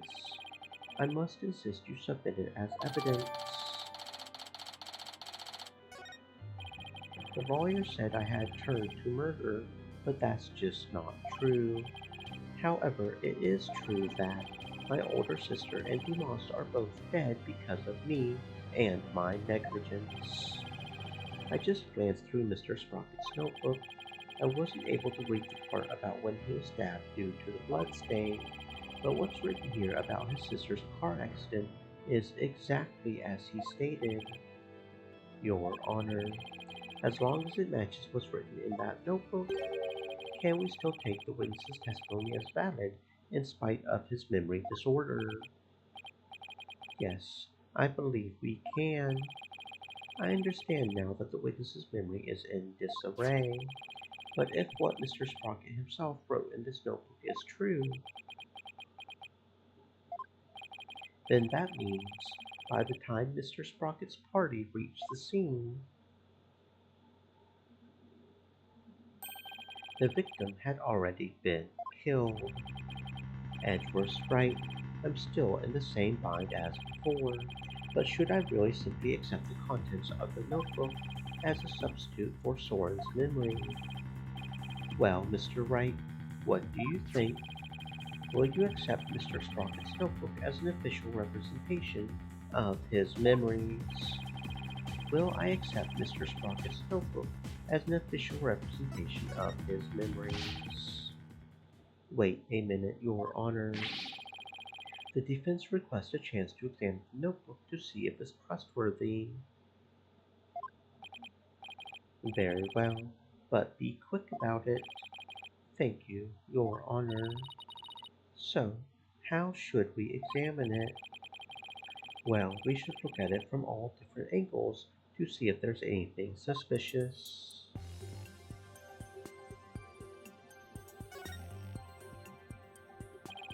There's no point if I don't look at what's inside. I have to open it. With your permission, Soren, here I go. Yikes. Oh, it's just the page Maya got all stained. I guess it's not going to be very helpful at this moment. I'll keep going. This is the last page where there's writing. Something about this page doesn't sit right with me. I had better take a closer look.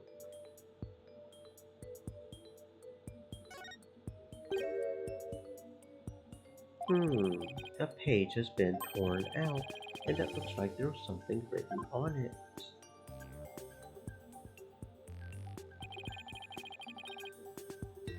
It looks like a page has been torn out here. Mr. Sprocket, do you know what was written on it? Oh, that. I often tear out a page when I write somebody a note. I probably wrote something down for somebody, tore it out, and gave it to them.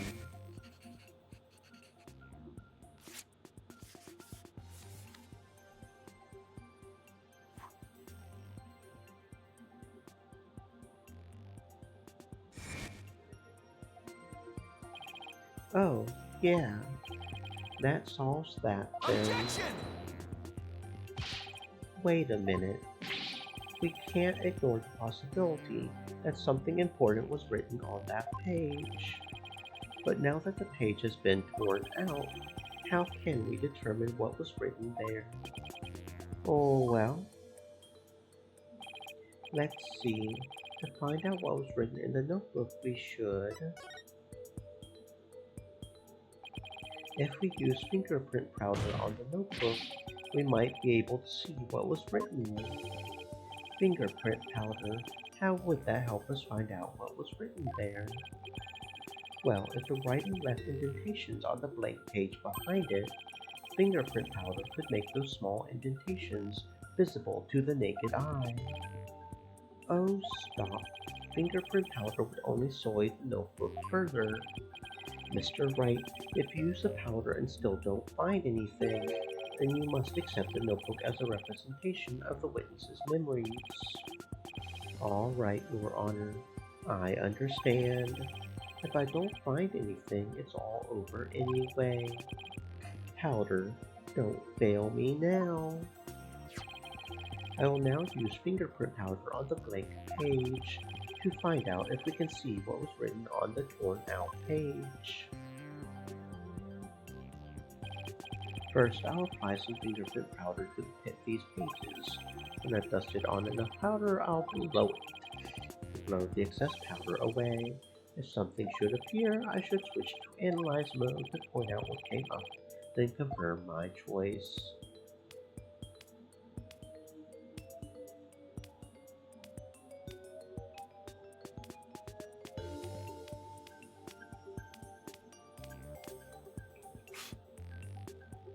Oh, we gotta go down. Okay, you weren't. I see. You weren't where I thought we were. Okay.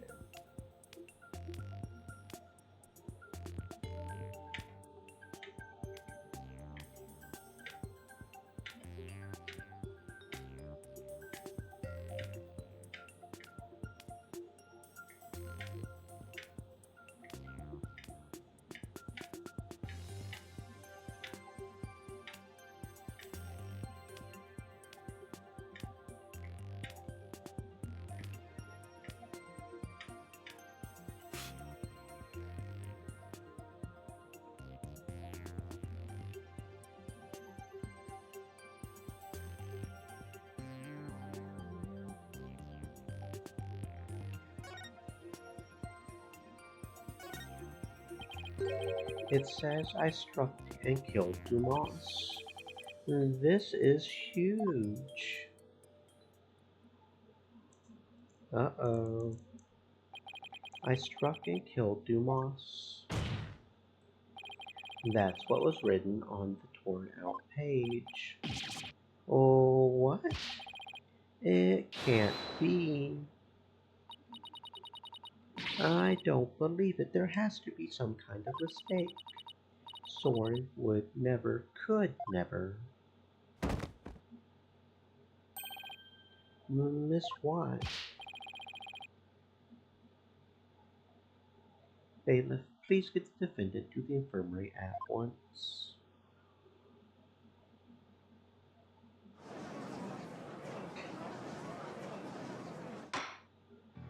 Apparently, the defendant got too worked up. She's resting in the infirmary as we speak. Now then, please continue, Mr. Wright. Yes, Your Honor. This notebook is all Mr. Sprocket has to remember things by. With this critical page torn out, not even Mr. Sprocket himself knew the truth of what he had done. I'm the one who killed Dumas. So it wasn't Ellen. Oh, thank goodness. Mr. Sprocket, does this mean you were at the crime scene during the murder after all? I guess I must have been. But Mr. Sprocket, can we really believe what's written in this notebook? Nobody touches this notebook but me, and when I sleep it's under lock and key. I don't remember writing that I killed Dumas, but I guess I must have. Oh well, now that we have a confession, I'm afraid I must render my verdict. Of all the... Yes, Your Honor, please give your ruling now while Ellen is asleep. I want the woman I love to be set free as soon as possible. Soren really does love Ellen after all, doesn't he? Yeah. So this is how it ends. But is that how it really went down? Is there really no way for them both to be happy?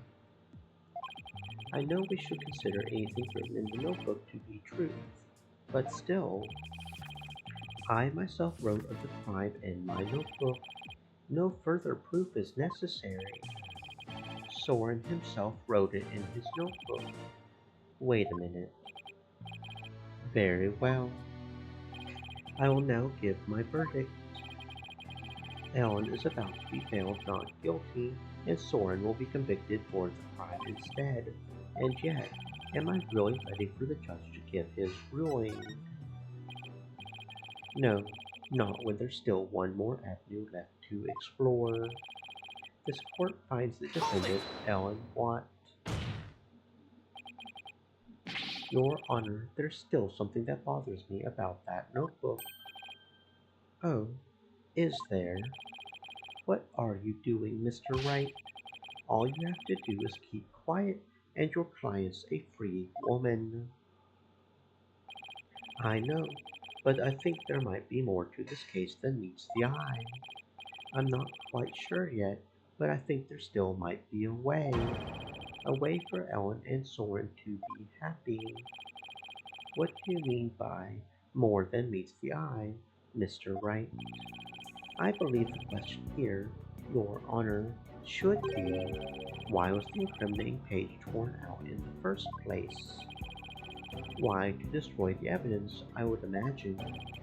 But removing it from the notebook is the same as removing it from Mr. Sprocket's memory, which means he wouldn't have been able to trick the police if he came under suspicion. No, if he wanted to cover up his crime, he would have to remember that he had done it.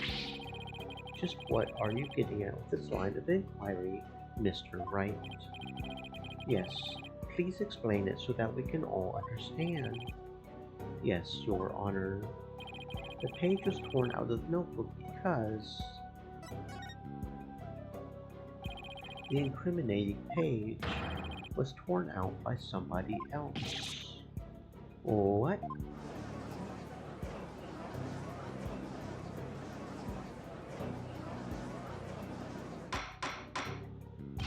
Order, order. Are you claiming a third person interfered with the notebook? It's not all that surprising if you consider what's happened up until now.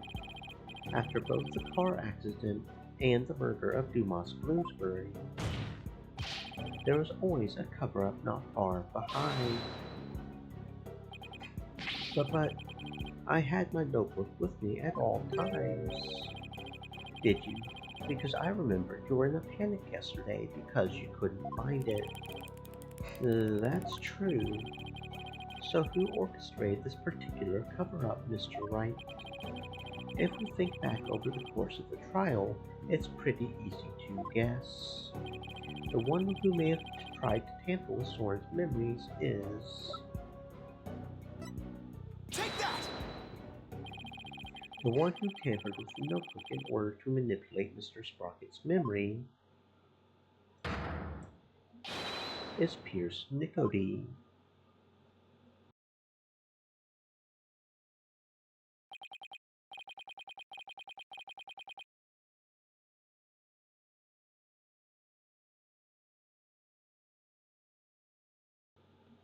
Pierce tried to tamper with my memories. Pierce was manipulating me. Case in point, the two receptions that were held to cover up the murder. It was Mr. Nicody who directed the guests and orchestrated the entire scheme. No, it can't be. Which of my memories are mine and which have been rewritten? When did he start rewriting my memories? Who wrote this, and this, and this, and this, and this, and this, and this?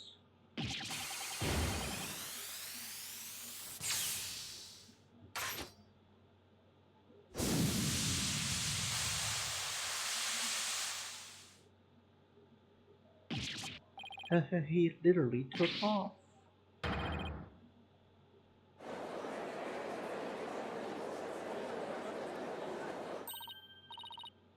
Look, Nick, he's coming back down.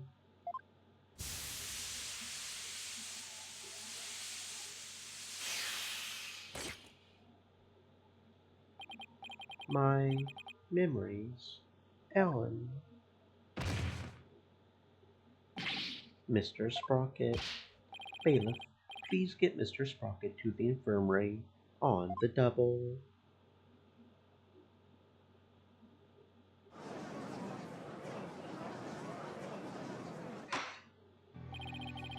Mr. Sprocket has been taken to the infirmary.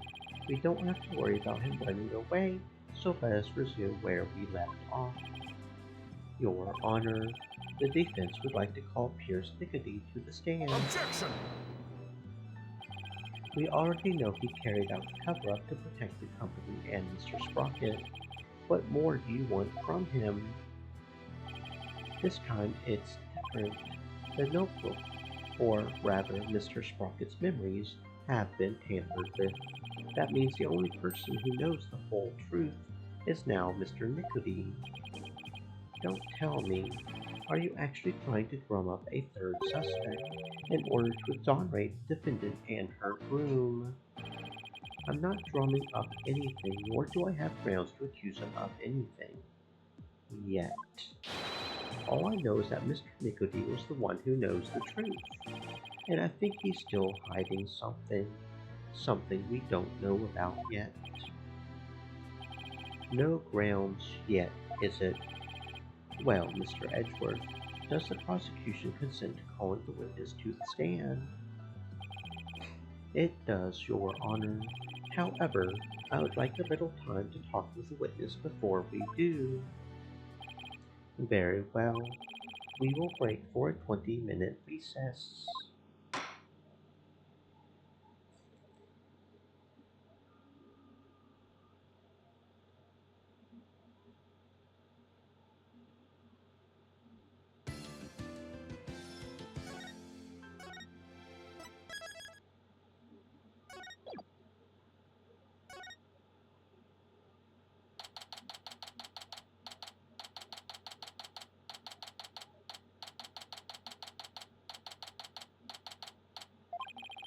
Now we'll have to face Pierce on the stand.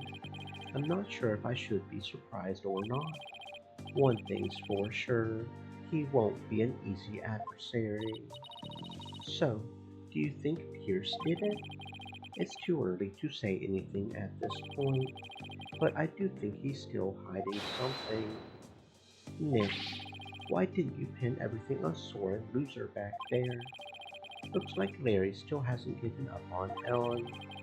If this Pierce guy is the real bad guy, then Soren and my Ellie will live happily ever after together. Larry, that's not the kind of thing a decent human being says. Shame on you, Larry. Oh, boo-hoo. You think I don't know. I know I have to give up on my Ellie. But Nick, promise you'll make her happy. She deserves a happily ever after. I'm sure Soren will make her happy once all this is said and done. The trial is about to resume, Mr. Wright. All right, you ready, Maya? Yup, let's go. I'll be rooting for you, Nick.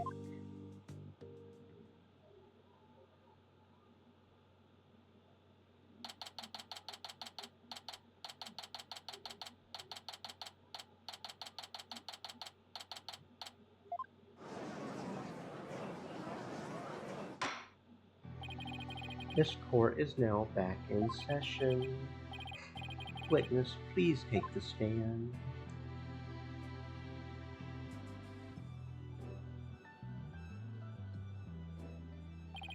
Please state your name and occupation. My name is Pierce Nickety. I am the Sprocket family butler. Let's get straight to the point, Mr. Nickety. Someone tore out a page from Mr. Sprocket's notebook to manipulate his memories. And that person was you, wasn't it? That is correct. What about it? Well, that was easy. So why did you do it? Why did you tamper with Mr. Sprocket's notebook? Please allow me to explain. It pains me to do this, but I will tell you the truth. It pains you.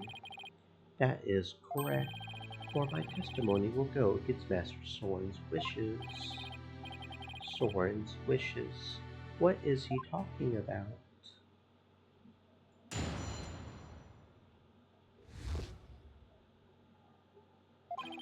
I rushed to the Vista deck, but the crime had already been committed.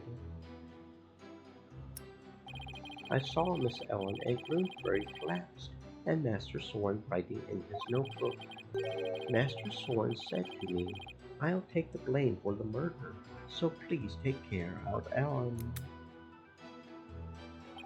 But I went against his order. I tore the page out of his notebook and hid the body.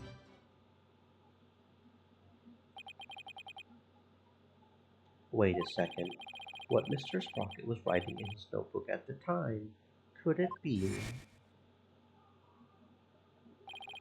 It was meant to be a confession, an admission he had killed Bloomsbury himself. He wrote that message to take the blame for Miss Watt? That is correct. Master Soren did hit Bloomsbury with a timekeeper to save Miss Ellen. Then Mr. Sprocket was the culprit after all. However, that blow did not kill Bloomsbury. That makes sense. Mr. Sprocket's injury wouldn't allow him to put much force into it. Enraged, Bloomsbury tried to attack Master Soren, who was already seriously wounded. But just in the nick of time, Miss Ellen hit Bloomsbury from behind and finished him off, it would seem. So the one who inflicted the fatal blow was the defendant. Yes, that is correct. But Master Soren tried to take all the blame onto himself. No way. This is pretty bad, Nick. No kidding. Pretty bad is an understatement. Well, Mr. Wright, it seems your decision to call for Mr. Nicody has backfired. For the true culprit behind this case remains the defendant, Ellen Watt. Could this get any worse? But Pierce was involved in the cover-up plot, and I bet he still has something to hide.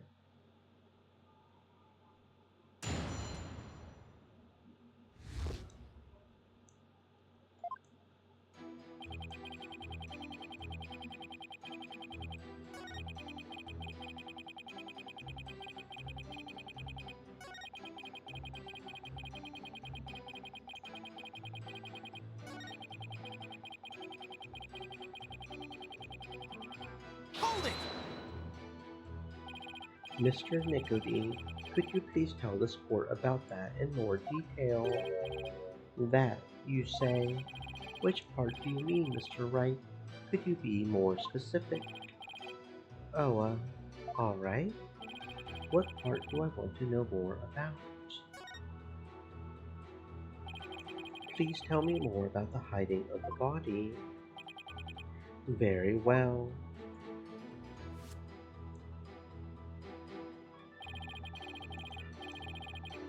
After saying he would take the blame, Master Soren passed out. That's when I hid the body. I quickly took the lift down to the hole, where I hid Bloomsbury's still warm body in the spare peggable lantern. So it was you who hid the body, not the defendant. To think Mr. Butts would move the lantern containing the body to the reception hall. Well, I did not see that coming. I don't blame you. Not even Larry can predict what Larry will do next. Maybe I should take another look at the lantern in evidence. Mr. Wright, would you like that statement added to the witness's testimony? Yes, please. Very well. Please add that statement to your testimony, Mr. Nicodine.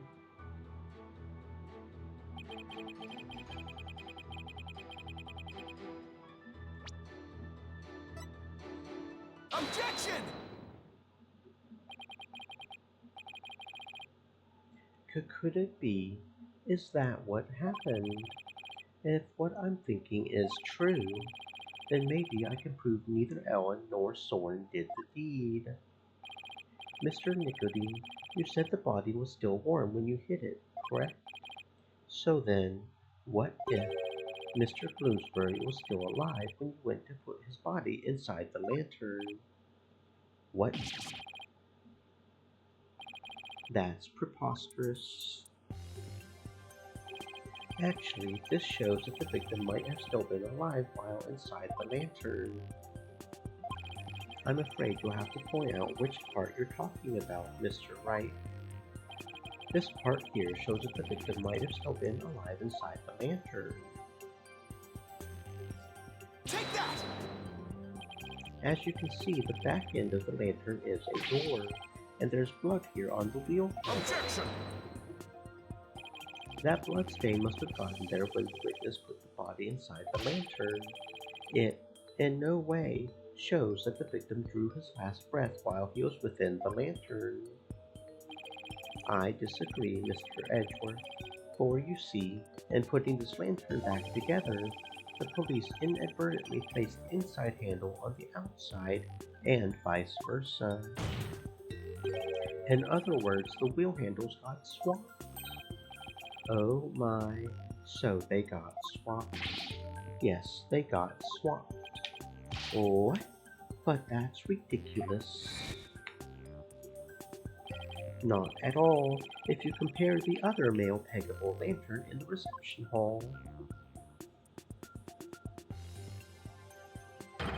It's quite obvious the wheel handles were attached backwards. The detective in charge of the restoration will see me in my office later. Sorry, Emma, and good luck. In that case, what does the bloodstain on the wheel handle mean? The bloodstain didn't get there by chance. When the victim was put inside the lantern, he was only unconscious, not dead. When he regained consciousness, he probably tried to get out of the lantern. So he grasped the inner wheel handle, and that's when the blood got on it. This proves that the victim was still alive when he was inside the lantern. At the time, I was completely convinced Bloomsbury was dead. Had I checked more carefully, he might have survived. Unfortunate, to be sure. Said. What it do, Chief? I'm late today. It's all good, Spin. Just seeing your pretty face is all that we need, right? It's better late than never, as they say. Welcome on in. I hope you're having a fantastic existence. Not significant enough to change this trial's outcome. Again, I disagree, Mr. Edgeworth. Stretchy, stretchy, stretchy, stretch. Oh, stretch, stretch, stretch, stretch, stretch. Actually has a very significant impact on this case. The victim was struck by the defendant. Spin-Diva said. LOL, you gon' be seeing my real face all October as I'm cosplaying. Cosplaying. Is it still cosplaying if it's October? Pretty sure that's just dressing up in a Halloween costume, but not quite the same thing, or is it? I'm honestly not sure. The victim was struck by the defendant but died from his injuries sometime later.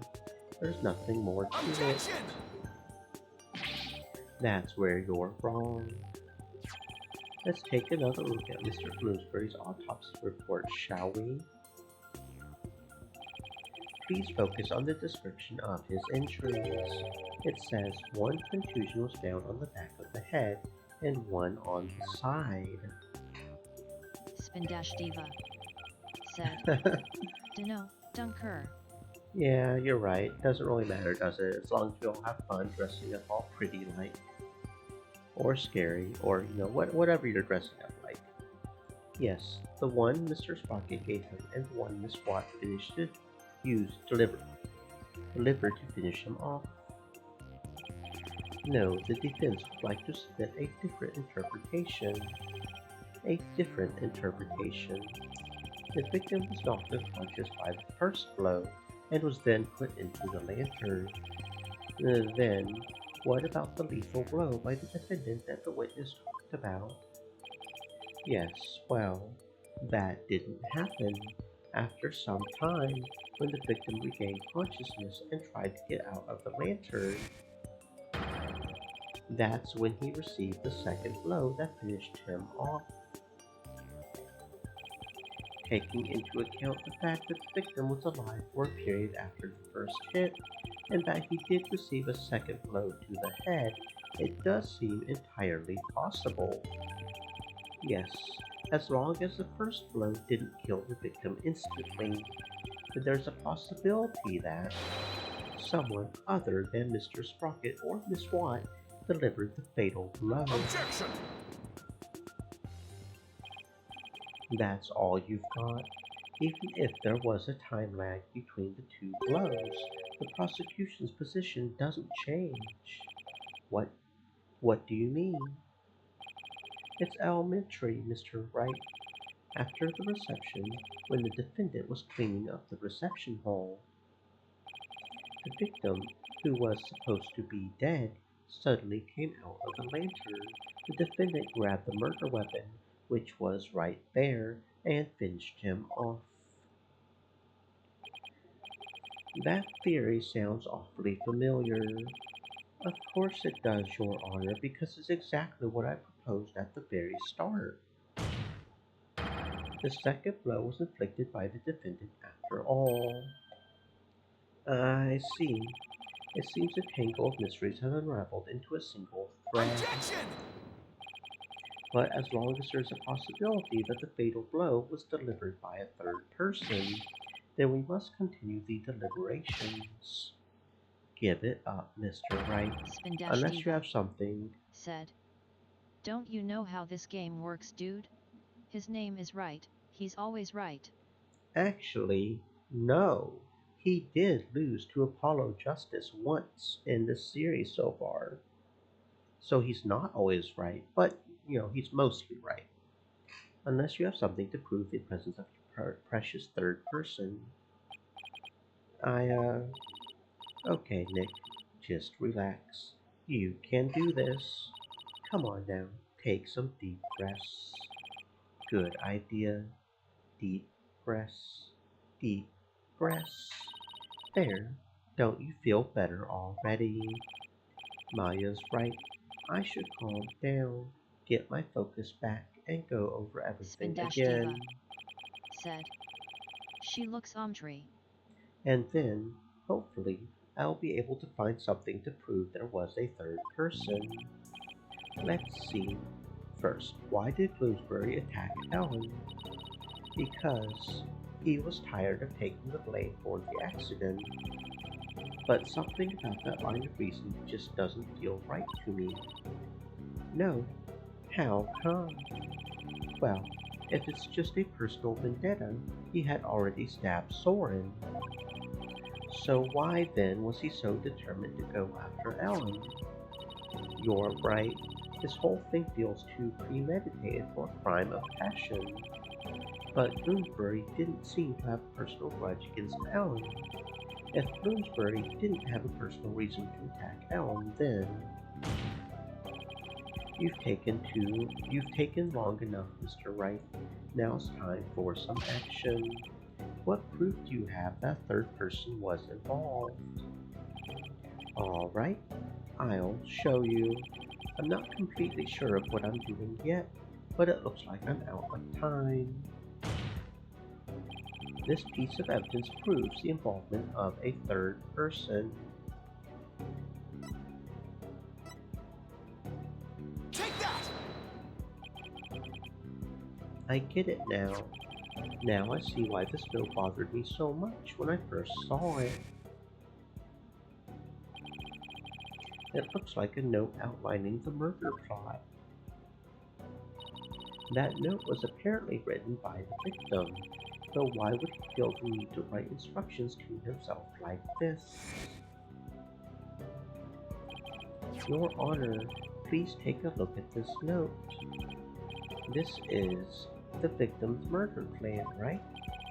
It's definitely a murder plan, but what if Mr. Bloomsbury didn't write this note himself. What?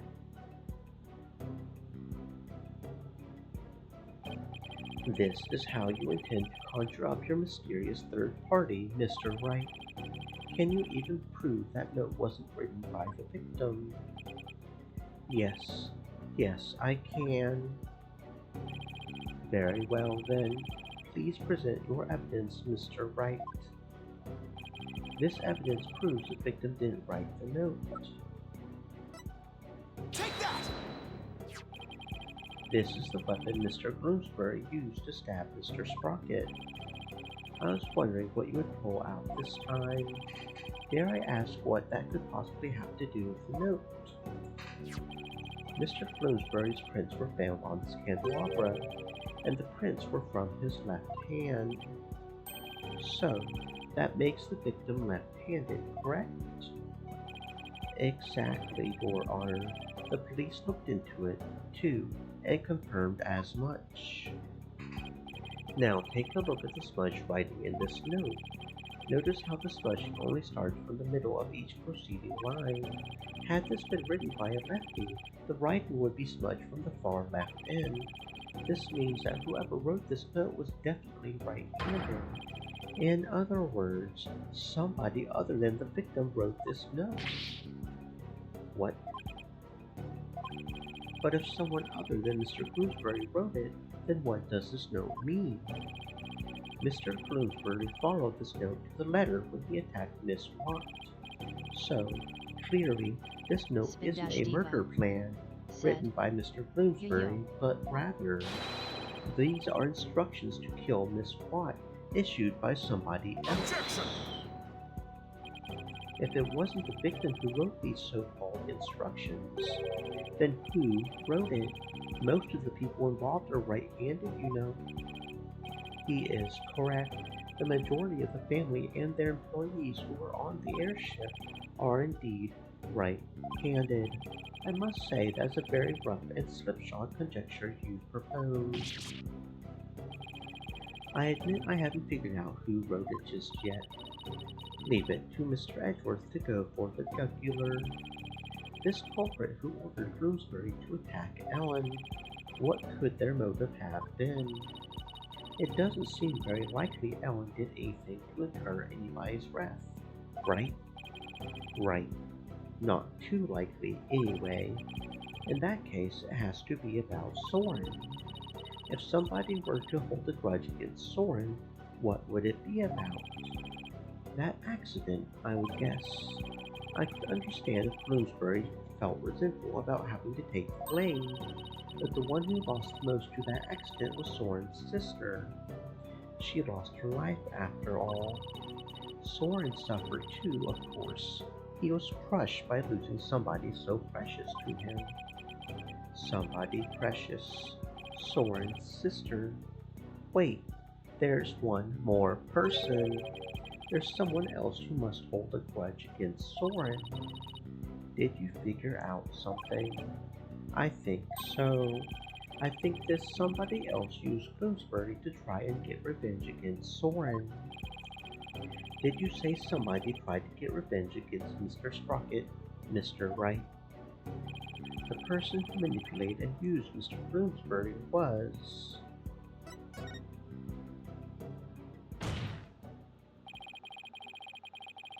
The person who used Mr. Bloomsbury to try and get revenge on Mr. Sprocket, and then finished Mr. Bloomsbury off to silence him, was a man dear to Mr. Sprocket's older sister, Selina Sprocket's fiancée.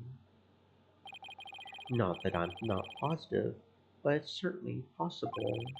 This fiancé could have made Bloomsbury attack Ellen to get his revenge on Soren.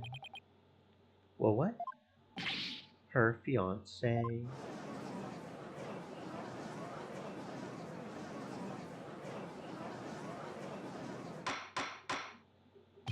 Order in the court. Order, I say. Yes, it does seem quite believable that Miss Selina Sprocket's fiancé would bear a grudge against Mr. Sprocket for his role in the accident. Exactly, Your Honor. Maybe her fiancé was trying to murder Miss Watt, in order to make Mr. Sprocket. Diva said, I'll have a cheeseburger. Ooh, a cheeseburger, huh? What you going to put on it? Going to have a regular cheeseburger? Going to have a Western cheeseburger? There's so many ways to have a cheesy burger. Experienced the same pain he had felt. Objection!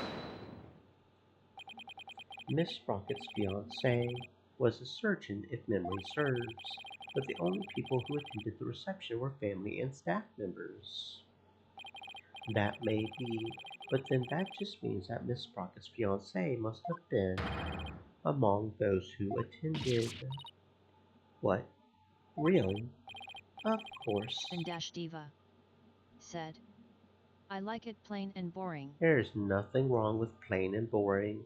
That's just how you like it. Everybody likes things differently, and good food is good no matter how you do it.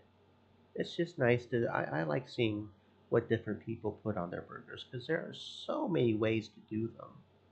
There's so many different ways. Of course, otherwise, how could he have killed Bloomsbury?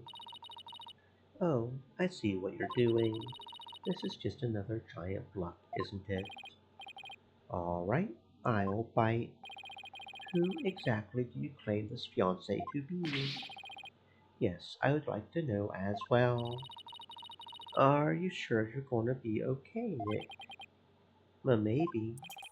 When it comes to suspicious people, there's only one person on my list.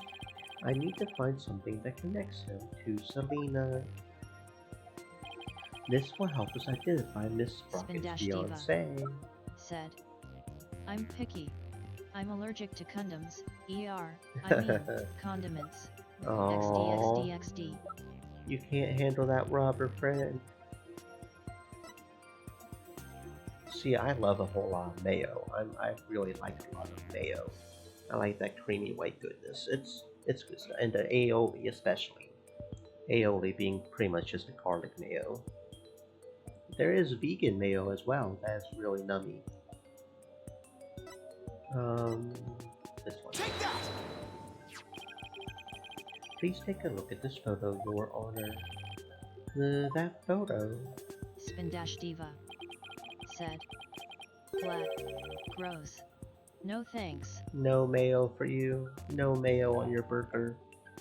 Mayo on the hot dogs too. Yeah, that works, right? Yeah, it totally works. Notice Miss Sprocket's pocket watch. Haven't we seen it somewhere before? Yes, now that you mention it, I do feel as if I've seen it somewhere before. I believe we've all seen it, right here in this very courtroom. Impossible. That's right, the pocket watch in this photo. Said, Mayo is my maiden name. Makes me hate it even more. Oh my, oh my. That's right, the pocket watch in this photo.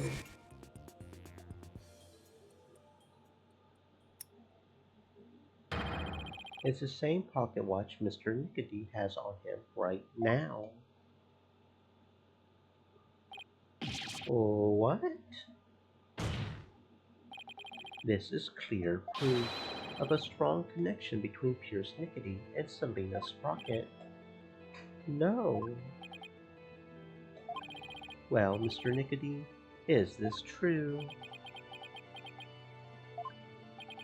Mr. Nickety, you were once engaged to Selena Sprocket. That pocket watch, you keep it as a memento of her, don't you?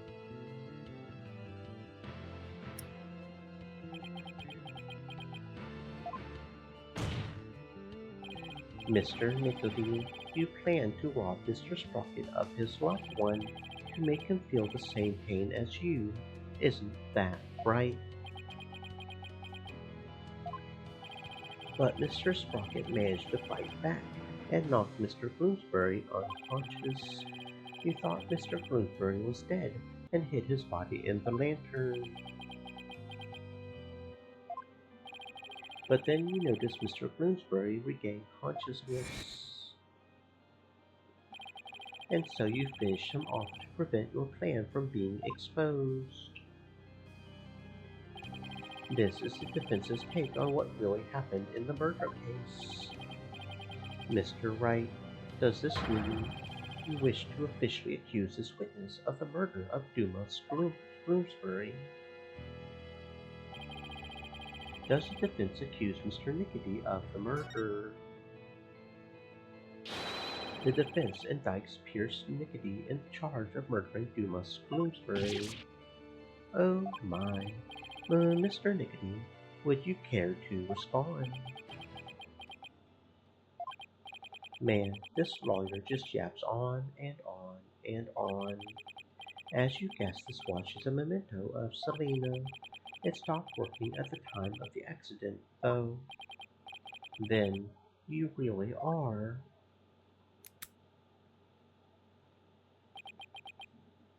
Yes, I was Selena's fiancé, and not just her fiancé, but the surgeon beside her deathbed. Objection!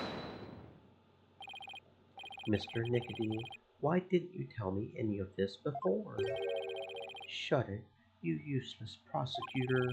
I thought you could be of use, but apparently this case was too much for you. What did you say?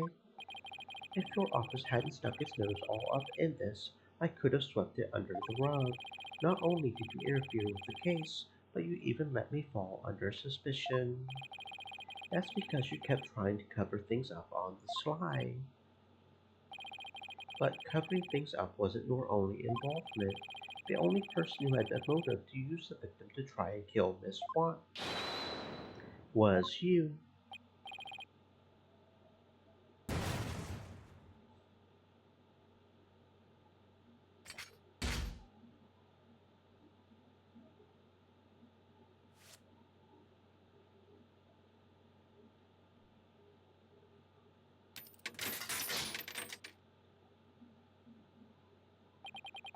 Malignant tumors. There are malignant tumors in this courtroom, lesions oozing with false charges. The tumors are one idiotic lawyer and one useless prosecutor.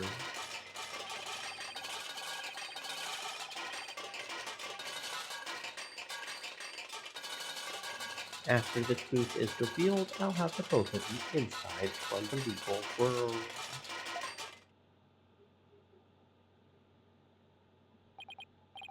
I would like to see you try. With the power of the Sprocket family, it would be a cinch.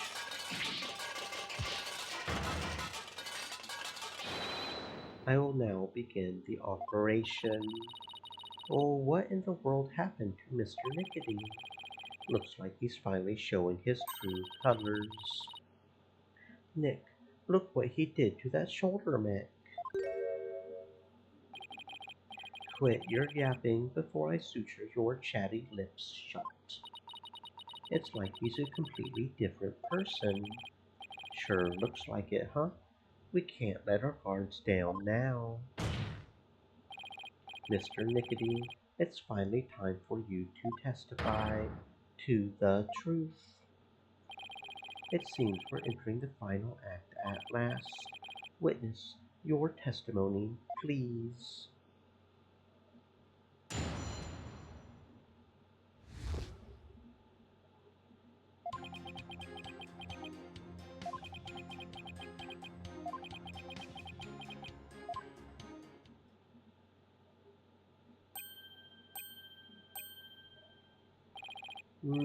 Mr. Nickety, why didn't you say anything?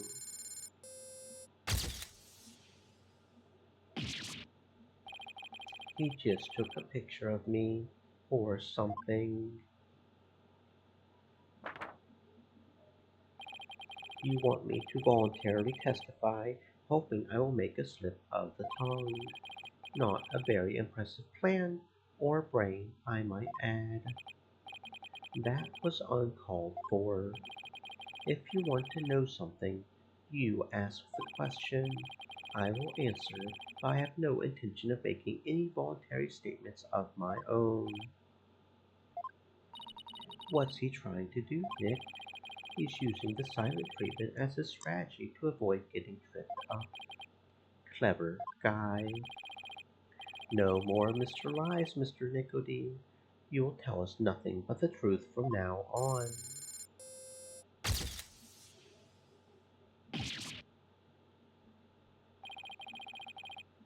What do you think you're doing? No one asked you to speak. Just keep quiet over there and play with your frills. How dare you? Well, this is a rather unconventional situation, but please proceed, Mr. Wright. Yes, Your Honor.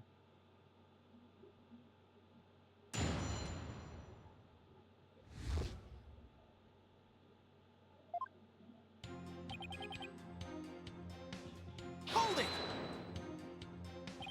If he won't speak voluntarily, then I guess I'll have to ask him something. What question should I ask? On the day of the incident, you were constantly surrounded by your subordinates. Is that right? Absolutely. I was in someone's line of sight at all times. After all, I was busy taking care of every detail of the event. Mr. Edgeworth, I believe your investigation backs up my claim. I got statements that said groups of his subordinates worked with him in rotation, so he was always with someone. As the prosecutor just said, I couldn't even get close to the lantern containing Bloomsbury by myself, let alone kill him. Pierce didn't have a chance to get close to the victim alone. Mr. Wright, would you like that statement added to the witness's testimony? Yes, Your Honor. I'd like to have that statement added to his testimony. Very well.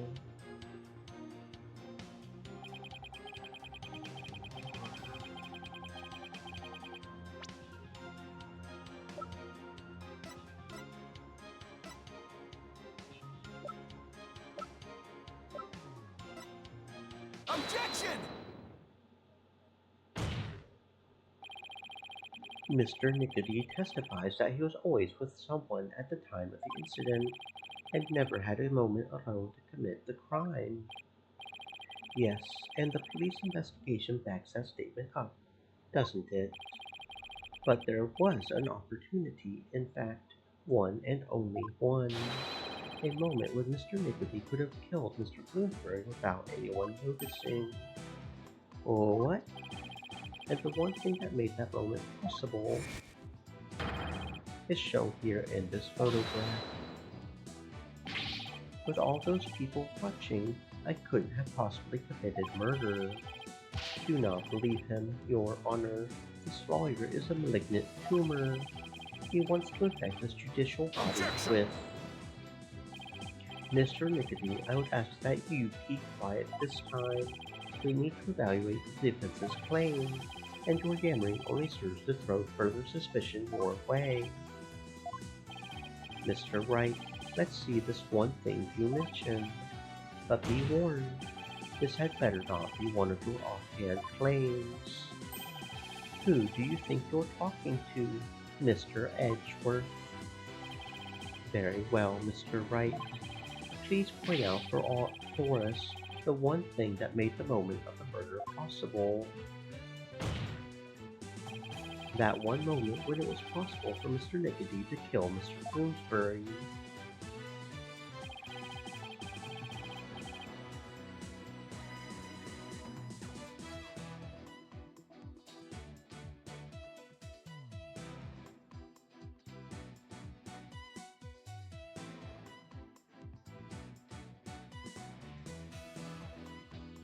The one thing that made that single moment possible is this. Take that!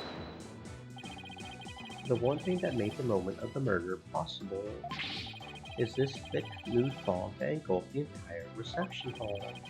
It is under the cover of this fog that Mr. Nicody murdered the victim. What? Mr. Nickleby was standing right next to the lantern that Mr. Bloomsbury was in. This was the only moment the murder could have been committed without being Objection! seen. I can accept that there was a moment when the witness was obscured from others by fog. But that doesn't prove Mr. Nickleby killed the victim in that very moment. If you can't prove the crime was committed during the reception, the trial ends here. I was so caught up in finding a foothold that I forgot to think that far ahead. Well done, Mr. Edgeworth. It's time to call this trial's time of death. Well, Mr. Wright, can you prove the murder happened during the reception? Don't even bother. His claim is dead on arrival. Victory is within your grasp, prosecutor. Quiet witness. I have no interest in victory. All I care about is the truth. One that we can only arrive at through further deliberation. Edgeworth. Enough of this. Your Honor, this trial is over. No, Mr. Nickleby, that is for me to decide. Mr. Wright, can you prove it? Can you prove that the murder was committed during the wedding reception? Why is there no verdict yet? The lawyer's obviously out of answers. The prosecutor, the judge, they're all infected. Their malignant stupidity is so advanced, not even the best surgeons can save them. In fact, not even a brain transplant could cure them. This court is infected with idiocy. It's a pandemic. Objection! Mr. Nickleby, that's enough already. Finally ready to give up, are you? No, just the opposite, actually. I'll prove the murder was committed during the reception by you. You'll prove it. Can you really, Mr. Wright? Yes, I can, Your Honor. To be honest, I don't know exactly how I'll do it just yet, but if I want to get to the truth Edward was talking about, I'll just have to find that way. Very well, Mr. Wright. Let's have your truth. Enough of this foolishness. He's just bluffing. Stop him from speaking, Your Honor. I will do nothing of the sort. You are just a district court judge with the... Enough of your foolishness, Mr. Nickleby. This judicial body will not succumb to the influence of money or power. Spin-Diva said. He's very much a fly-by-the-seat of his pants lawyer. Well, that's what phoenixes do, right? Phoenixes fly. Fly by their pants or just fly in general. And that's why he's also a phoenix, since he's always on fire, because his pants are always on fire because he's always flying. It just works on multiple levels. Now then, let's hear it, Mr. Wright. Let's hear your truth. Think, Phoenix. Remember everything you've learned so far. You can do this. You can find the definitive evidence that will lead us to the truth. Spin-Diva said. Think, Touché. Phoenix. How can I prove the murder took place during the wedding reception? If Pierce committed the murder during the reception, then he had to have used...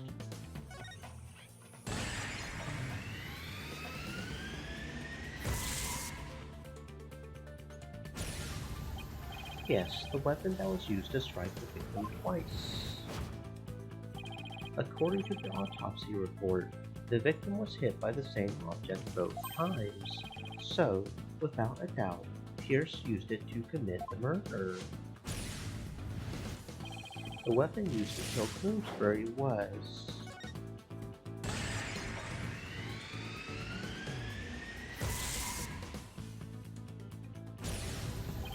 If Pierce struck the victim during that one single moment, then he must have used the timekeeper. Come to think of it, wasn't it also used for something else during the reception? During the reception, the timekeeper was also used for...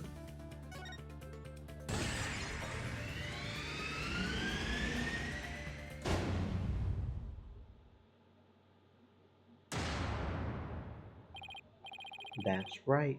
The timekeeper had been activated during the reception. If we activate the timekeeper again now and find any trace of evidence of the murder, that would be conclusive proof that Bloomsbury was killed during the reception.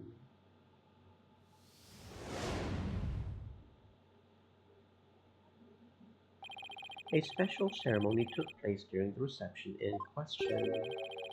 What kind of a special ceremony? It was called the first startup of love. Apparently, the couple activated the timekeeper for the first time during it. Does that mean the timekeeper here in evidence isn't activated at the moment? And what would happen if we were to activate it? Why don't we see for ourselves? It would give us a chance to examine it. And while we're at it, we just might find some conclusive evidence. No, you can't activate it. Mr. Nickety, keep quiet or I'll have you thrown out of court. By the way, Mr. Wright, this is supposed to be a time machine, right? We aren't going to travel back in time to the Stone Age or anything, are we? Only if you want to get high, my friend, puff puff past that stoner. I don't think we have to worry too much about that, Your Honor. I mean, we already got drunk in here, we could do it, right? I'm still a little nervous nonetheless, but the truth must be known. Very well, go ahead and start up the timekeeper. Do you know how, Nick? I think so. Maybe. The bride and groom each had a symbol of their love, and when they put them together, oh, how romantic it was. Let's see. I think the symbol of the groom's love must be the timekeeper itself. What symbol of the bride's love would fit together with the timekeeper? Oh, I know. That has to be it. Mr. Wright, are you ready to activate the time machine now? Yes, Your Honor. The symbol of the bride's love that's necessary for activating the timekeeper is... Take that! Miss Watt's pendant is the symbol of the bride's love that's necessary for activating the timekeeper. What? Then does that mean we can start it up with Miss Watt's pendant? I believe so, Your Honor. Very well. Please try it now, Mr. Wright. Okay, here I go. But first, I have to figure out where the pendant goes. Well, I would say it's pretty obvious it goes right here, right? This hole looks like a good spot. I'll try setting the pendant in here.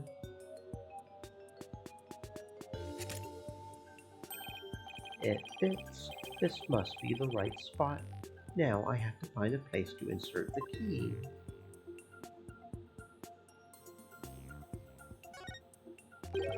This hole in the middle of the pendant. Could this be it? Yes, we've got to put the shaft in the middle of the hole.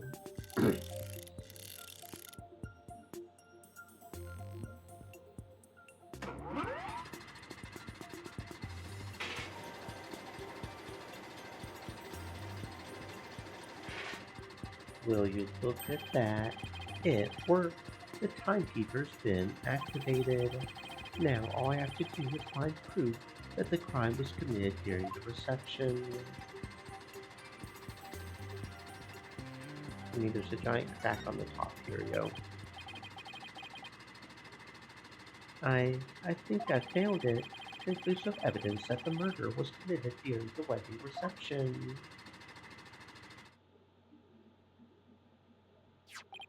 Just as I suspected, there's evidence of the murder inside the timekeeper, Mr. Nickety. The timekeeper was only activated and opened during the wedding reception, right?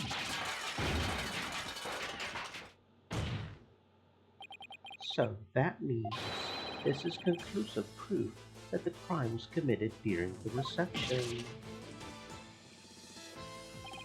After you killed the victim under the cover of fog, you closed the timekeeper to hide the bloodstain, didn't you? No, you're wrong. Ellen killed Bloomsbury. It wasn't me, I told you. Give it up, Mr. Nickety. How could the defendant, who was in the middle of pledging her love, have possibly committed the murder with everyone watching her? It was the family. Yes, all the family members conspired together to kill her. There's no way you can talk your way out of this, Mr. Nickety. During the reception, during that one dreamlike moment, only one person could have used the timekeeper to beat the victim to death. And that one person was you, Pierce Nicodeme.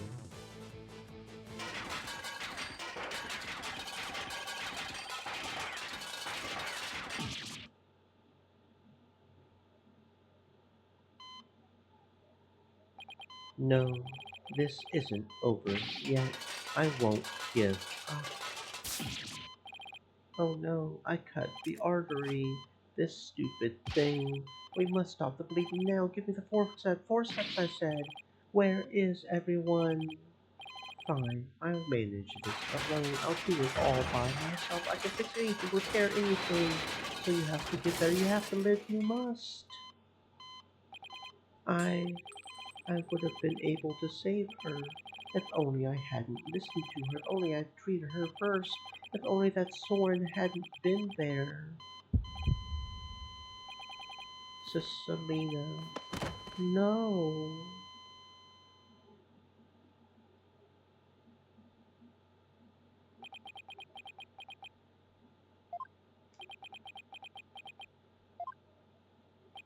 Witness, are you finally ready to tell us the truth? It's just as the lawyer deduced. Spindash-Diva said. So dramatic. So it was all a revenge scheme against Soren Sprocket. Do you have any idea how hard it is to lose someone you love? Right in front of you. Selina's condition was clearly more critical than Soren's, but in spite of that, she said, "Please help Soren." Miss Sprocket's last words. So that's what she really meant by those words. I was able to grant her wish, but at the price of her own life. So you got a job with Sprocket Aviation and waited for your chance to get revenge. You got close to Mr. Bloomsbury and hatched this plot. Is that right? Bloomsbury already bore a grudge against Soren, so when I tempted him with an even better position, he immediately took the bait. He was your accomplice, someone who shared the same goal as you. Why was it necessary for you to kill him? I didn't expect Soren to strike Bloomsbury out on the Vista deck, and I certainly never imagined he would make his way there along the outside wall. Soren's love is the real deal after all. My plan had been compromised, so for the time being, I hid his body in the lantern and tried to think of my next move. And then Mr. Bloomsbury came to during the second wedding reception. As soon as I saw Bloomsbury, I instantly hit upon an idea to pin the blame of Bloomsbury's murder on Ellen. You tried to break up the couple by making the bride out to be a murderer. How despicable. Soren was getting company and a wedding, both things that were supposed to be Selena's. He took every happiness from her.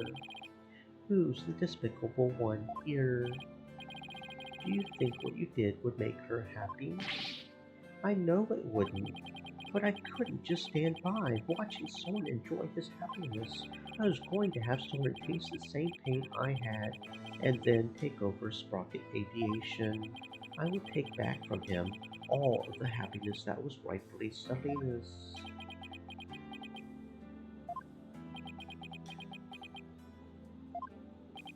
Time stopped for me the day I lost her, just like this pocket watch of hers. Pierce, Miss Watt, I believe Selena would have said, leave this ill will behind. Your time is yours to live. It's too late for me. Time will never advance for me ever again. What? It can't be.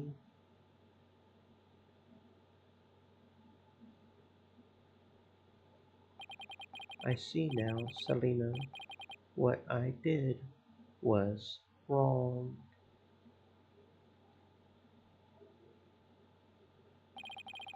I see no further need to continue this trial. Bailiff, please take Mr. Nickety away. Pierce Nickety, another inconsolable time traveler who lived in time that stood still. Fuck, that is some heavy shit, bruh. Now then, I must render my verdict regarding the defendant. Your Honor, before you give your ruling, would you please allow me a moment? Very well. Ellen, there's something I need to say to you. Yes, Soren? I put you through something truly horrible. This whole thing happened all because of me. I would understand if you wanted to call off our marriage. What?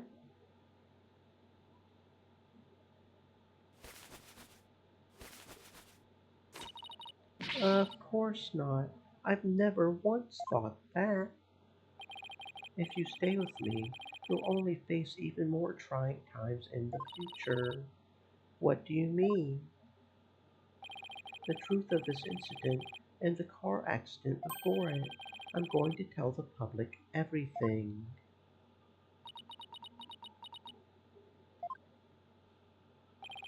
I expect the company's reputation will suffer, and I'll take a lot of criticism, but I feel I can only really start over once I get everything out in the open. Soren, after all that's happened, I might not have the right to ask you this, but, well, um, how should I say this? Maybe I'll just...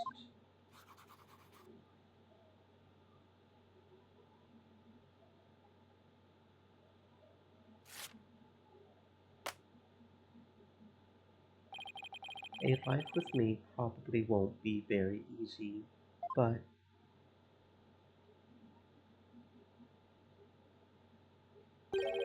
will you marry me? Yes, of course. Your Honor, thank you for this time. Please continue with your ruling. Very well. But first I have one question. Do the two of you pledge your eternal love for each other to the goddess of justice, Themis? I do, Your Honor. I do. Does the prosecution or the defense have any objections? Well done, Your Honor. No, no objections here. The defense has no objections either, Your Spin-dash Honor. diva said, I knew they were going to pull that shit lol. This court finds the defendant Ellen Watt. That's not right. This court finds the defendant Ellen Sprocket not guilty.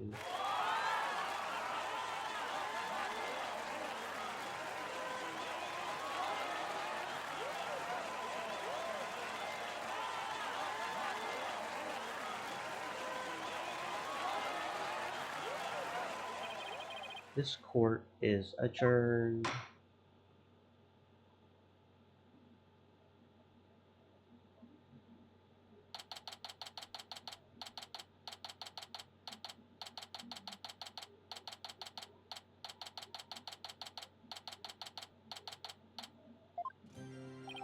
Ellen, Soren, congratulations.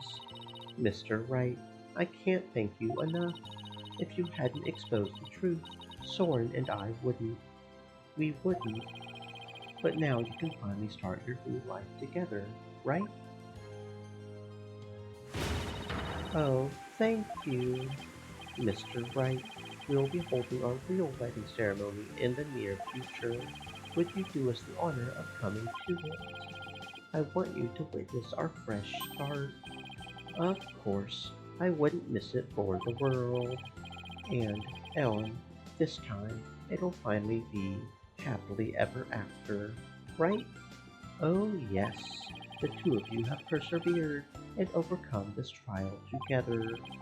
Now, no matter what obstacles come your way, I'm sure you'll be able to handle them. And there's another thing I'm sure of, too. This person will always be watching over the two of you. Take that! Selena, yes, I think you're right. And we promise to live life to the fullest for Selena's sake, too. Right, Soren? That's right. Well, we had better be on our way. Yes, my love. Oh, he's even doing the old threshold carry. Way to show off. Wait a second, should you be doing that? You still have a serious wound in your abdomen, don't you? Should you? Oh dear. Please don't pass out. We'll be seeing you. Goodbye for now. I'll be looking forward to that wedding. Hold on tight, Ellen. You better believe I Spindash will. Diva I'm never said. letting you go. Hentai time. Oh, Team Sprocket blasting off again. There they go. You're not thinking of going to that wedding by yourself, are you, boss? We're taking us too, right? Oh boy, I bet there's going to be all Spindash kinds Diva of fancy food there. said. He can blast off on me. Athena, when did you get here? Just now. I would have been here to cheer you guys on earlier, but Trucy never gave me a chance to slip away. You're going to be in even bigger trouble with her later. Speaking of the wedding, maybe I should ask them to invite Edgeworth. Mr. Edgeworth. Really? But he thought Ellen was guilty all the way to the end.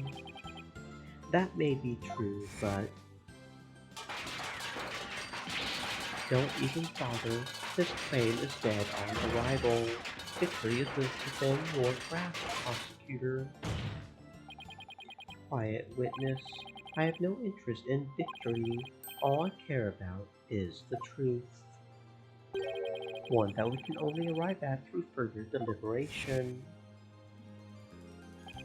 If he hadn't stood up for us when he did, the trial probably would have ended there. You mean Mr. Edgeworth gave us that chance? Maybe. Though, knowing him, I doubt he would ever tell, even if I asked. Well, if that's how you feel about it, Nick, then why not try to get him invited? Hey, Maya, have you ever tried to catch the bouquet? What? No. I never have either. Fighting over a bouquet that's been tossed by the bride. Talk about a fierce competition. I'm totally stoked. I'm not sure it's really supposed to be all that competitive. I'm a pretty good jumper, so I think I've got a chance. She's definitely missing the point of the whole thing. And Larry, how did you manage to stay so quiet for so long? Shut up. Wishing the lady you fell in love with every happiness is what a real man does. I'm pretty sure that relationship was over before it even began, Larry. Darn it all, if only I was 10 years younger, things would have gone differently. Hands of time, why won't you turn back for me?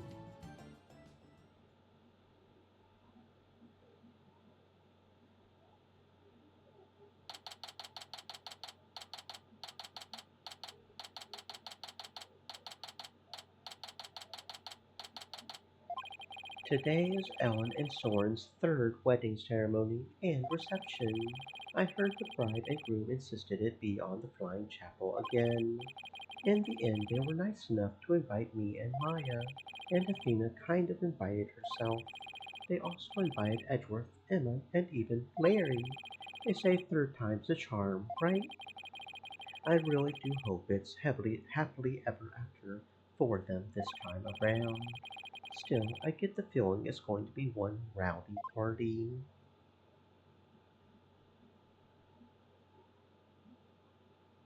Ready when you are. Okay, here we go! Huh? Oh. Hmm? Oh, hey! Look who's next! Huh?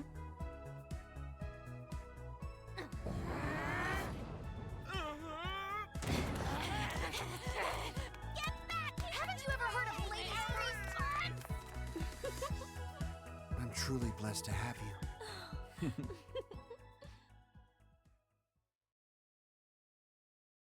Okay, that was some low-key bullshit. Where's the kiss? Where's the fucking kiss? Excuse me? Okay, but other than that, that was beautiful. We've unlocked a special bonus in the music background Spin-Diva settings. said. Do it in front of everyone. Yeah, they've got to end it on a fucking kiss. That's not appropriate otherwise, right? They've got to do at least one kiss to seal shit off. Especially considering that was the last case of the game. We have officially perfected Apollo Justice Ace Attorney. That is that, my friends. That was a very fun game. I enjoyed it quite a bit. The entire Ace Spin-Diva Attorney. said. We're voyeurs. I mean more than kissing XD. Oh, I don't know about doing that in front of everybody now. I mean, if they're open to it, I mean, what? Okay, so we are going to do a quick BRB, and then we are going to start up a whole different game. And at some point, I do plan on buying even more of the Ace Attorney series, because apparently, unbeknownst to me, I did some looking into it. There are even more Ace Attorney games. Spin-Diva Apparently, there's an said. Edgeworth game. Oh, yeah. Apparently, there's one where it's back in time at some point. There's apparently a few games. So look forward to that whenever I get the money to actually do that sort of thing. Great Ace Attorney, yeah. So anyway, we'll be right back, and we'll start up a completely different game. Since I don't have any more Ace Attorney games, it's going to be something else. BRB.